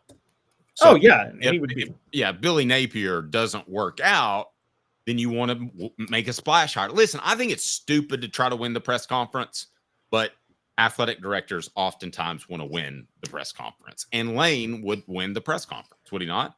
Oh, he absolutely would. And by the way, it's Lane and then it's Heupel. John Gruden is a clear-cut third, guys. We're overrating his success in Tampa. And the only thing that you guys are hanging your hat on with John Gruden is a Super Bowl with the team that was already there when he got there. And then 2 years in Oakland that he had success with Rich Gannon because they had Jerry Rice and Tim Brown at receiver. That team was loaded. Look at what he did when he went back to the Raiders in 2018. He went 4-12, 7-9, and 8-8. Y'all are really telling me that this guy is something special with those type of years on his resume? I mean, I don't get this. No, he is clearly the worst of the 3. Even as an offensive mind. I think it's close. I think we could probably, if we really want to sit down and do it, maybe you can. I don't. I think we could probably come up with 6 to 8 SEC coaches that are better offensive minds than John Gruden. I think we could too. And I love Timothy McGee's super chat, which is kind of a good one. Heupel's offensive mind. What is the definition of insanity from 2023 to 2024? I guess he's saying it's pretty good. Timothy's throwing some heat. We appreciate that. Thanks for the super chat. That goes to Quincy Calhoun's college fund. If again, Caleb doesn't gamble it away, that's always a concern. But he seems to be doing a pretty good job lately. I'll tell you what. Let's do this. I want to change gears a little bit and go some hoops, if you don't mind. So in 2 minutes, we'll be right back. Brought to you by Quality Tire Pros, serving Chattanooga's community since 1957. All major brands of tires, full service automotive, brakes, alignments, oil changes, and more. QualityTirePros.com, QualityTirePros.com.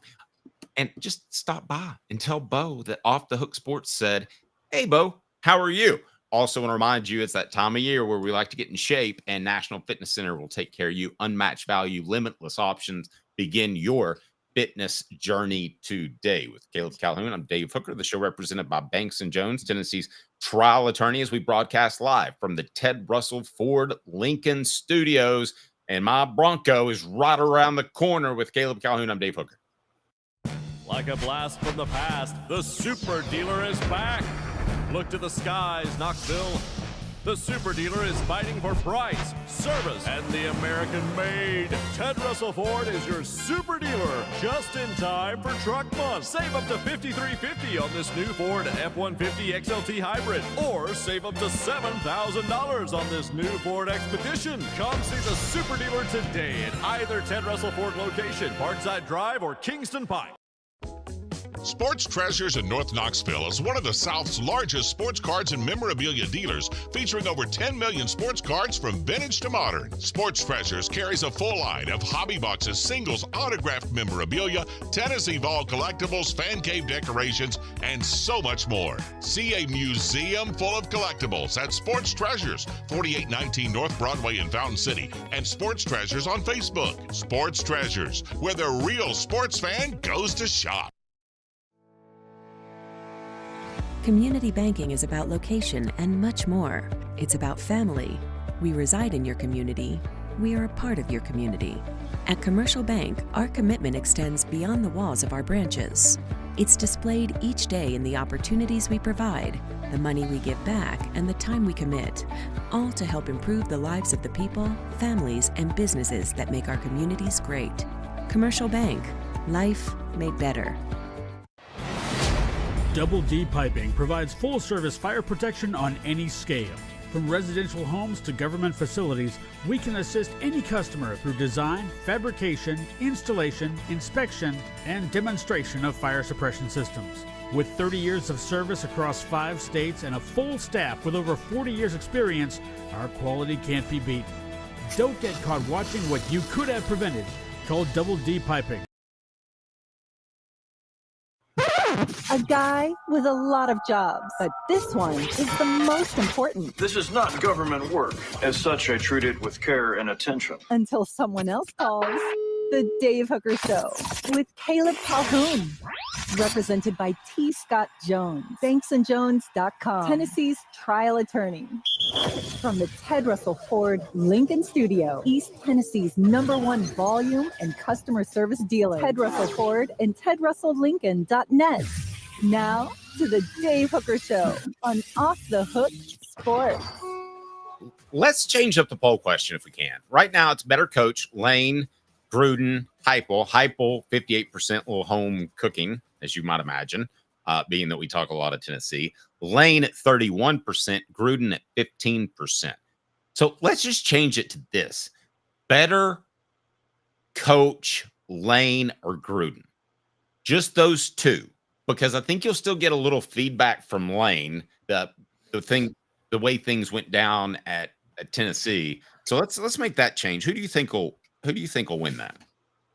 I think Lane's going to win it, even with some negative Tennessee backlash. Yeah, we'll see though. Somebody may bet on Gruden just to prove me wrong, just to make me look wrong. You know, that's what they do on these polls, Dave. Know what they do? All right. John Calipari is not at Kentucky anymore. When he was hired, he had almost won a championship at Memphis. He was a missed free throw away, and he was expected to win multiple championships at Kentucky. Well, instead, he basically just created a AAU team of incredible players and sent them on to the NBA. And I think his goal was to have his players make $1 billion. And I think they have, actually, which is insane to think about. But is Tennessee actually in a tougher spot with Mark Pope there than with John Calipari? Yes. They miss John Calipari at Kentucky. Now wait. Tennessee misses John Calipari being at Kentucky. Now, because let's break down what happened with John Calipari, Dave. Let's fully put our cards on the table here. What happened in college basketball is what's happening to college football now, and it happened a little bit earlier because of the transfer portal, which is this. The transfer portal and certain other coaches, once other coaches follow Calipari with the one-and-done philosophy and did, the Nike connection, found other connections. Like, okay, let's give an example. Coach K. Why did John Calipari have such a monopoly on the one-and-dones in the first half of the 2010s? The Nike connection, right? Yes. Well, after that, though, you had Coach K coaching the Olympic team multiple years in a row, and you had other college basketball head coaches as assistant coaches on those Olympic teams multiple years in a row, building their own connections. What happened? John Calipari lost his monopoly on one-and-dones. So he was still the best, but he wasn't lapping the field.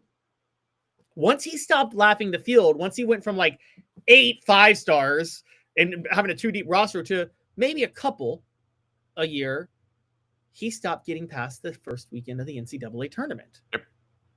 And it got very noticeable. And his deficiencies as a head coach were already known. Ask anybody in Memphis. They thoroughly he was going to take the Kentucky job no matter what. But Dave, that Memphis title basketball loss, that's some of the worst coaching in the last 2 minutes of a basketball game I think I've ever seen in my life. Where Bill Self's not even a great coach, but he coached circles around Calipari in the last 2 minutes. And then he wins one. Good. I mean, I wouldn't sell Bill Self short. I think Bill Self's a great recruiter and develops talent better than Calipari. But I'm not about to sit there and think that, like, I like his high-low motion offense, and it prepares guys for the NBA, but I still question how great of a coach he is. But he gets the talent. But anyways, Calipari goes to Kentucky, wins one national title with Anthony Davis, flames out with John Wall, flames out with Brandon Knight. I mean, and then here's the thing that I think hurt Calipari the most on the recruiting trail. 2013, 2014. So he wins a national title in 2012. The next year, his one and dones don't work out. I think that was the Michael Kidd-Gilchrist year? You guys correct me. I think that was that year, maybe the Nerlens Noel year, but they go to the NIT. The one and dones never mesh. They go to the NIT. They don't even make the NCAA tournament. The year after that, they back in as a 7 seed. That's when they had the Harrison twins. They back in as a 7 seed, but they get all the way to the national title game. Calipari does something he never done. He convinced every one of those one and done players to come back for a second year, and then he got another one and done class in 2014. So we enter 2014, 2015, Dave, thinking this Kentucky team is the most talented team of all time. They should win it easily. And Calipari goes undefeated in the regular season, undefeated in the SEC tournament, gets to the Final Four. He's about to be the first coach to go undefeated in a basketball season since Bobby Knight. And what happens? With Frank Kaminsky down low going up against Karl Anthony Towns, Frank Kaminsky wins the battle because John Calipari doesn't know how to go down low to his big man and gets out-coached massively. That wrecked his reputation on the trail to a certain degree. And you started to see the number of players committing reduce. And Tennessee was starting to take ownership over Kentucky. Rick Barnes kind of owned Calipari at Kentucky. So yes, because of that, I think Tennessee misses Calipari at Kentucky now because Calipari was never going to have Kentucky at the level they can be at. Arkansas, Calipari is having Arkansas at Arkansas' school. Calipari's got them at a very high level relative to what Arkansas can be, right? Because he can get those guys and they'll be good. But he kept Kentucky from reaching its full potential towards the end. And I think the fact that Tennessee has to play Kentucky twice and Kentucky at their full potential is dangerous. Yes, long-term, Tennessee's going to miss John Calipari at Kentucky because they're going to miss that coaching incompetence. I think you're being too kind to say that he kept them from reaching their potential. I mean, they were nowhere close to. I mean, really, with the players you mentioned, and there's a bunch more. I mean, is winning one championship about the worst that you could do with that collection of talent? Yes, particularly with that 2014-2015 team. That's the one that I can't get over. And, in the mid-2010s, Dave, do you remember the SEC kind of branded like Calipari and Nick Saban as like contemporaries? Like Calipari is the basketball SEC legend and Nick Saban's the football SEC legend. Nick Saban should have been like, I'm offended by that. And how dare you guys ever put me in the same category as John Calipari? Like John Calipari is, I used to give him a break to say, okay, one and done guys, it's hard to get them to mesh well. So you got to kind of coach them and, you're going to be limited on what you can do. And you always have them in. But then I started to watch how he actually coaches as a tactician. And he doesn't coach well as a tactician at all. I mean, he rolls the ball out and lets him play. No, he does. He's very Jerry Green-esque. He is. He is. The only thing Calipari does is he convinces the players to somewhat play within a system that they may not otherwise do. I'll give him credit for that. He, I guess, convinces them to play a little bit of selfless ball. I think maybe because they already know that they're going to be number one, first round draft picks, and it doesn't really matter what they do at Kentucky, so they're willing to do it. But that's the one thing that Calipari does really well. Kind of like a Phil Jackson. I don't think Phil Jackson I don't care what people say. The triangle wasn't some fancy scheme that helped. Well, Tex Winters created that. Yeah. I think what Phil Jackson did better was like with Shaq and Kobe, he managed their egos well. He was a good, psychological guy. He got Dennis Rodman to maintain his focus when he was on the Bulls. And so that's what Phil Jackson does well. But, yeah, John Calipari is not a great coach. He's not. I mean, it's similar to, I'll just say it. In reality, John Calipari is the Gino Auriemma of men's basketball. Gino Auriemma, just women's basketball recruits stay all 4 years. Yeah, I'll give you another thing to ponder for a moment. The Nike thing, see, everybody talked about Nike is going to make Oregon a success and they're a football dominant power because they're going to spend hundreds of millions of dollars. Nike can't do that because they provide clothing and they do business with other schools. So sure, Phil Knight can give them a little bit of cash, but he can't just dump all the money on them and expect for the other schools to be okay with that. No, not at all. And let's talk about how the Nike thing happened. So I don't know if you guys know, but it's Memphis is known for FedEx, obviously, but one of the underrated giant hubs that Memphis has that employs a lot of people is Nike has a giant headquarter base in Memphis, funny enough, and it's in South Memphis on Shelby Drive. When Calipari took the Memphis job in 2000, he immediately, and I mean immediately, established a connection with everybody in that Nike factory, and that built him a connection to every Nike camp all the way up to Phil Knight, and that's how he got all those recruits at Memphis. That plus doing things like hiring Milt Wagner as an assistant coach for a year so we could get DeJuan Wagner. So put it this way. Calipari's smart. As Calipari did the legwork to be able to get these one and done guys. I'll say this for him. I think you would agree, Dave. He identified where he has recruiting advantages at each school, and that's how he took advantage of them. But that's all he did. That's all he ever did.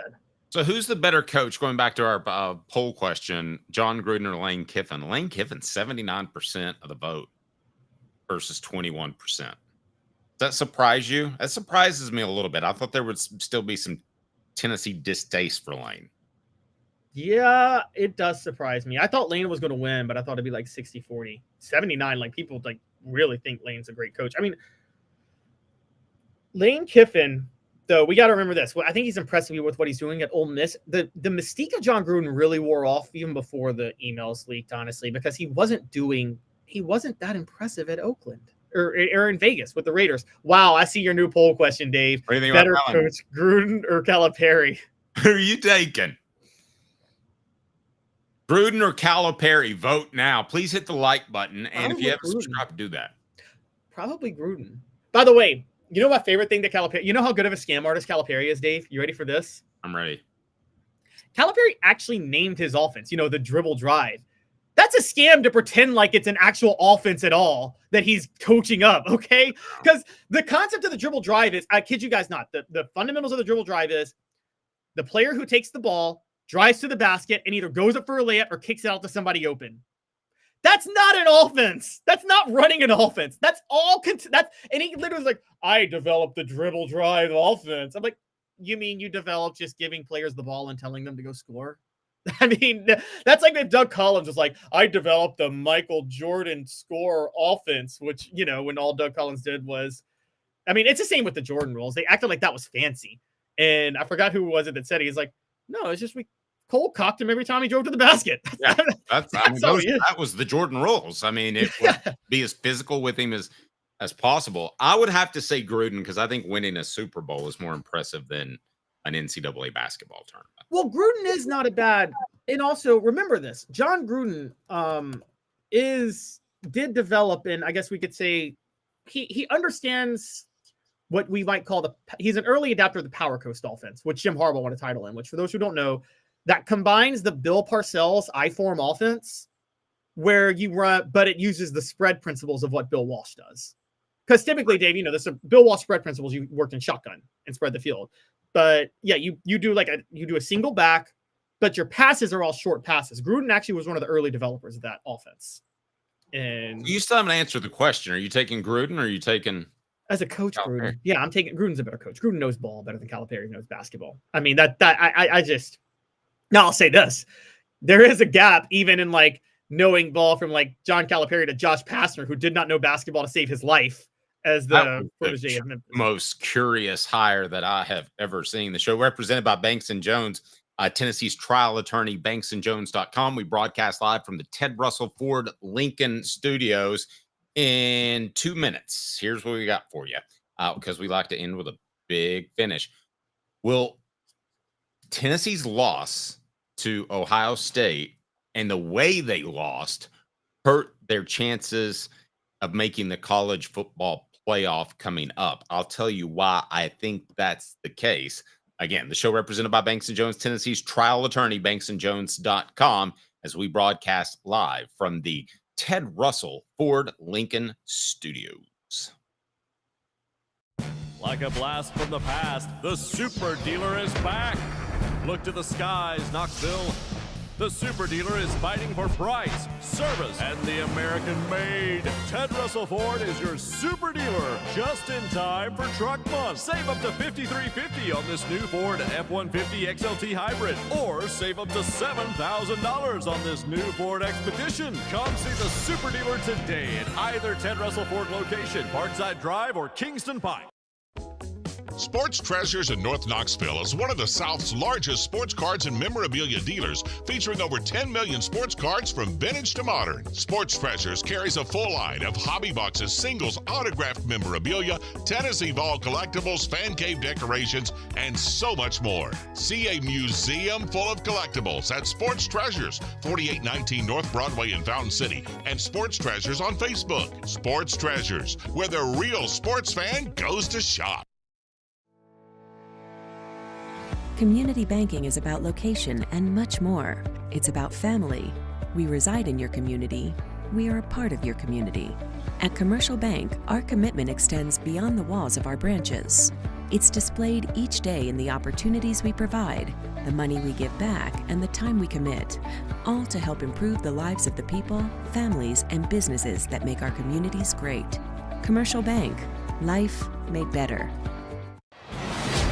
Double D Piping provides full-service fire protection on any scale.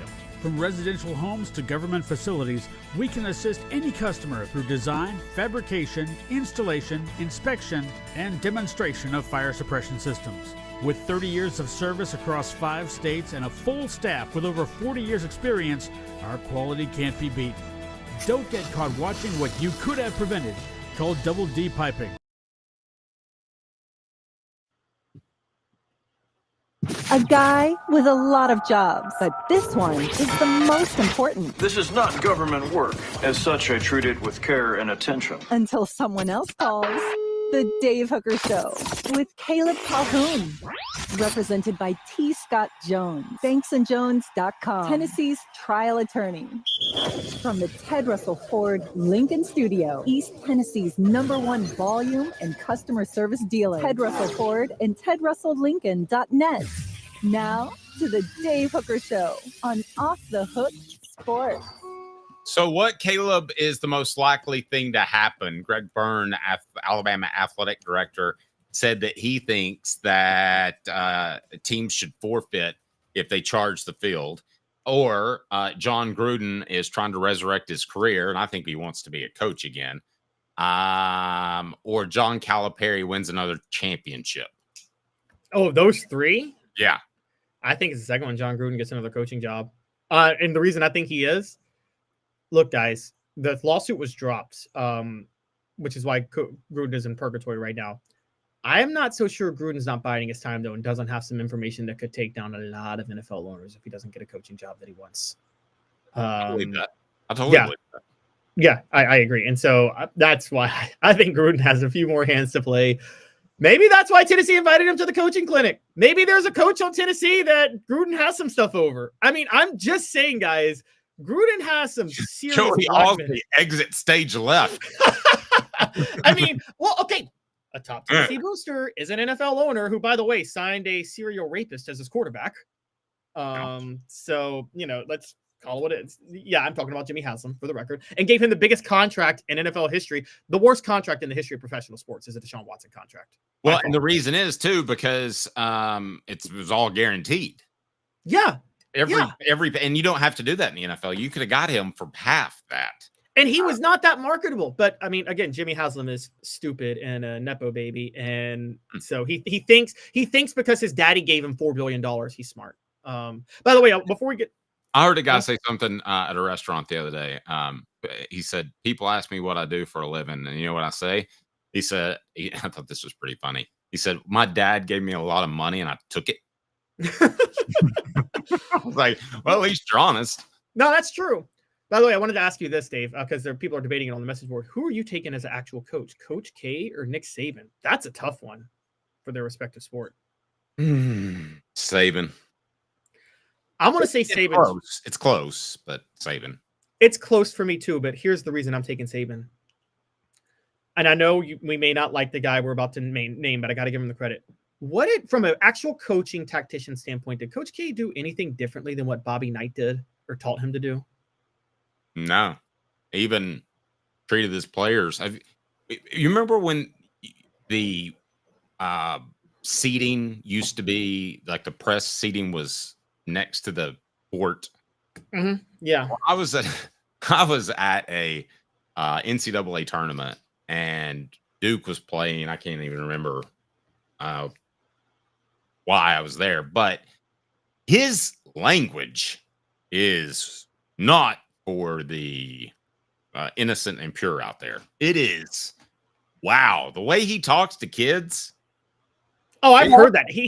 But he puts on this front to act like he's so calm, but then when he talks to them, he is brutal. I agree. The only difference between Coach K and Bobby Knight was Coach K recruited higher caliber players. Bobby Knight almost always exclusively went for role players to fit his offense. But I mean, there's no Nick Saban.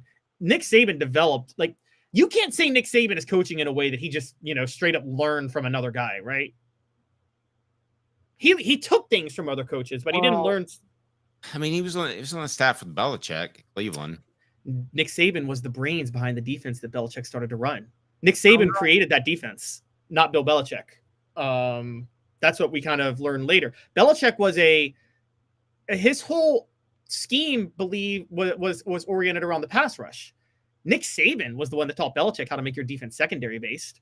And that's what New England really did when Belichick got there. Well, and factor this into Christian Laettner, who, by the way, has bigger feet than me because we were shopping in Atlanta at a shoe store one time together, just coincidentally. And he didn't know who I was. And but Christian Laettner is probably the greatest college basketball player in the history of the game, and you can affect so much more in basketball if you're that dominant of a player as opposed to football. So I mean, you have to factor that in. I mean, if Christian Laettner goes somewhere else, there's probably a couple fewer championships on Coach K's belt. K's resume, excuse me. Yeah, I agree. Whereas Bobby Knight, again, he learned everything from Bobby Knight, who, by the way, had one NBA All-Star ever on his team, on any of the teams he coached, and that was Isaiah Thomas, and still won 3 national titles. It's an insane stat to think about. Yeah, pretty crazy. All right, I brought this up yesterday, and I hope I'm wrong because I think every season should be taken on its own accord. But we were discussing Tennessee possibly getting left out of the college football playoff if they win 10 games, which it sounds crazy, but things could happen. And we saw an Indiana team come out of nowhere that I said we're going to end the show if they ended up making the college football playoff, but they did, and we kept going. So we're cruising on.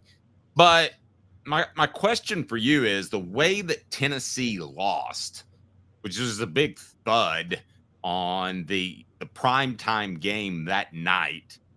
Caleb, is that going to affect the committee members when they look at Tennessee and they weigh them versus one school or another? It shouldn't, particularly if you look at what Ohio State did the rest of the way, and also just on the principle you brought up. But it will. And I wrote a column about this because there's historical precedent. I want to cite it. So, Dave, you remember the TCU-Georgia national title game. We all do, right? Mm-hmm. Now, I think on principle, Florida State should not have made the college football playoff anyway. But, Dave, let's be honest. When Florida State was left out at the end of 2023 after going undefeated, it's because after Jordan Travis got hurt, the committee was worried about another TCU situation, weren't they? They did not want that on TV. Did they really? You think they put that much thought into it? Oh, yeah. They put Jordan Travis going out as thought into it. And they knew without Jordan Travis, Florida State was already not on Alabama's or Michigan's level. If Florida State had to play Alabama or Michigan without Jordan Travis, what do you think either of those schools would have done to them? I mean, it would have been ugly. It wouldn't have gone well. And Tennessee's seen that happen before with, obviously, Hendon Hooker, but John Higgins because of academics, because he took too many difficult math classes. So, yeah, I think you factor that in there. Now, obviously, the Columbia collapse was this Columbia collapse, but let's pretend that's a close loss or Tennessee wins that game. If Hendon Hooker got hurt, would they factor that in? Would Tennessee be the odd man out? I kind of think you're onto something, because you're right with Jordan Travis, and he was an exciting player, and exciting players sell tickets. That's not what it's about, but they also get viewers. And I just I'm afraid that if Tennessee had won that South Carolina game, I still don't know if they get in if Hooker's hurt. That's a great question. You're right. I never thought about that, because in my mind, I'm like, well, obviously they get in, because eventually they had to put TCU in because they didn't have a fourth team, because USC lost the Pac-12 title. But you're right. If Hendon Hooker's hurt, they're going to look for – now they're going to be proven wrong, because TCU got blown out by Georgia, but we didn't have that to go off of at the time. They're going to wonder who to put in. And, man, that would be rough. Now, so let's carry that over to now. Let's remember what happened with Tennessee and Ohio State, guys. The first round of the college football playoff was a disaster, right? I mean, you saw SMU, I forget who played Notre Dame. SMU, Indiana, both lose in convincing fashion, and then whoever Penn State played, and I'm already forgetting. I'm sorry for drawing a blank. No, was it Texas, Arizona State? I'm sorry. Either way, you saw the first three teams lose or win in dominant fashion, and it was teams that were questionable on whether or not they belonged. But then everybody's waiting that Saturday night of December the 21st for that Tennessee-Ohio State game. Like, all right, here's the 9-8 matchup. This is the one that's going to be exciting. We're ready for it. All the eyeballs were actually tuned into that game for the first round, and Tennessee fans packed Columbus for it. And what happened? What did everybody see? Another letdown, the worst blowout of the first weekend. That's what's sticking in everybody's mind. So if Tennessee's on the bubble next year, it's going to work against them, even though it shouldn't. Dave and I are both saying it shouldn't, but it will. Now, remember, it's going to work against them because the biggest reason it shouldn't is Ohio State blew out everybody in the playoff, and Tennessee had faced them. Tennessee had to visit them. They were the only team that had to face them on the road, and they faced them without their best player because Dylan Sampson got hurt on the first drive. So it's kind of ridiculous that you would hold that against them, but I'm sorry, the committee will. And I think that's, I don't really think it's a question, honestly. Well, it does help, though, that Ohio State did win it all.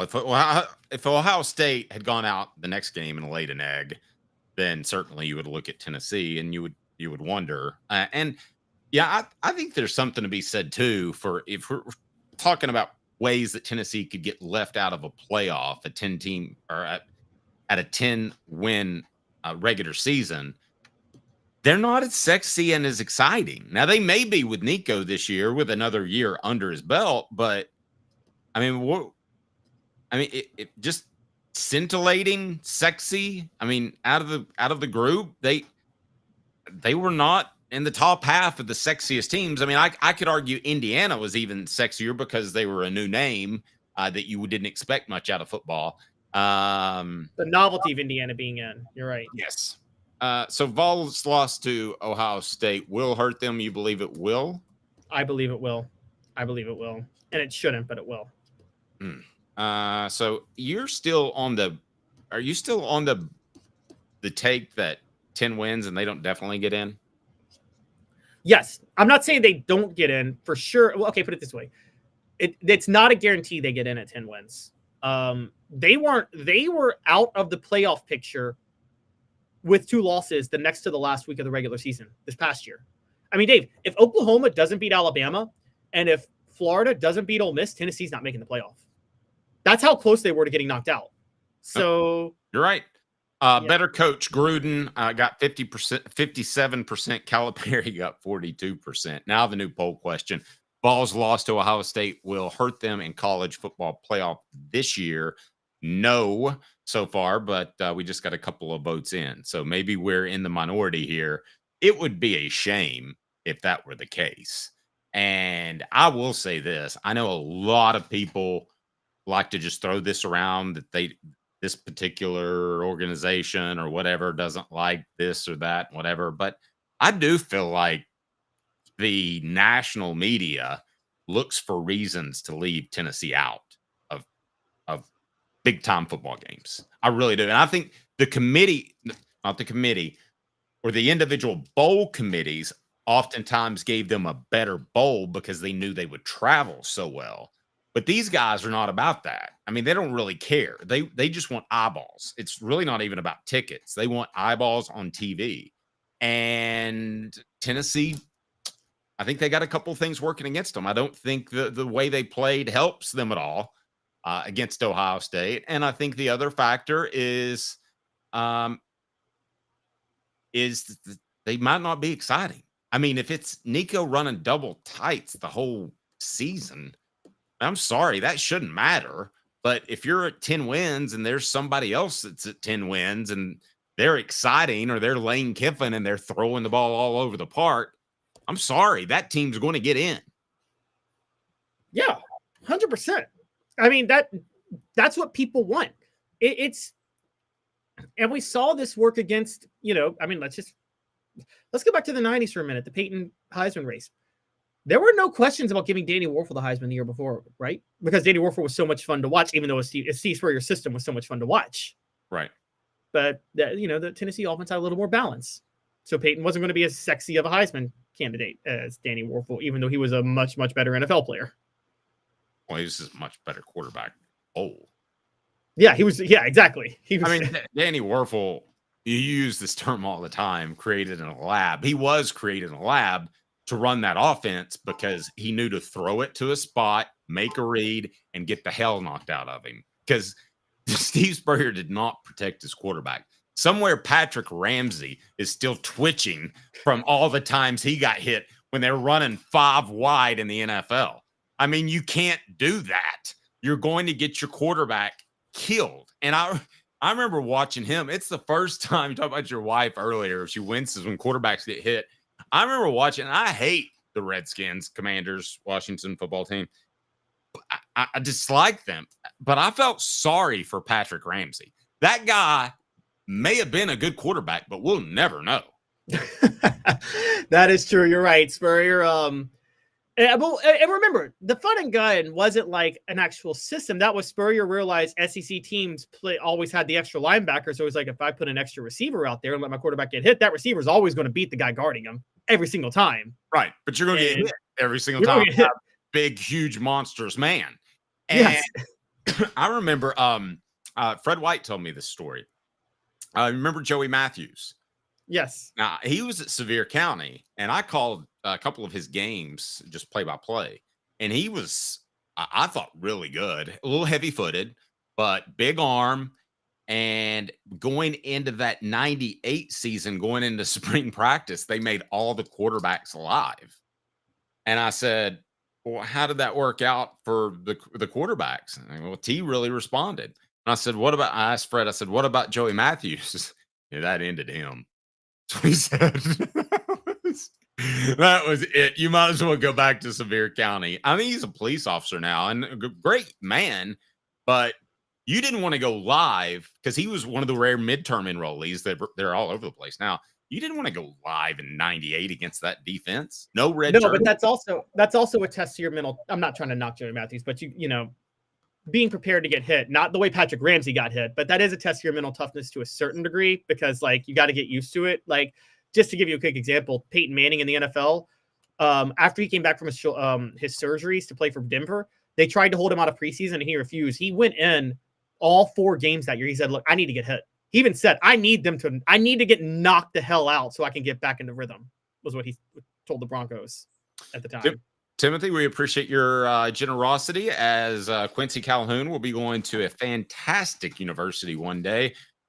We appreciate the Tim Bucks, hyper offensive scheme, sideline to sideline passing and 20 to 50 yard bombs and 2 different runs, no creativity specifically if you don't have the players. Why don't we discuss that tomorrow? Because does this offense lack creativity? I gotta be honest with you. I think Josh Heupel is more creative than you think. And I think the fact that he came up with that 2 tight end system is all that kept Tennessee in the college football playoff hunt. Now, you might not like it. We can discuss that tomorrow. Do the Vols lack creativity offensively? Man, you never would have said that after the 2022 season. The show represented by Banks & Jones, Tennessee's trial attorney, and he goes to trial. Banks & Jones. The show also broadcast from the Ted Russell Ford Lincoln Studios. Tell you more about my Bronco coming up. He's Caleb Calhoun. I'm Dave Hooker. This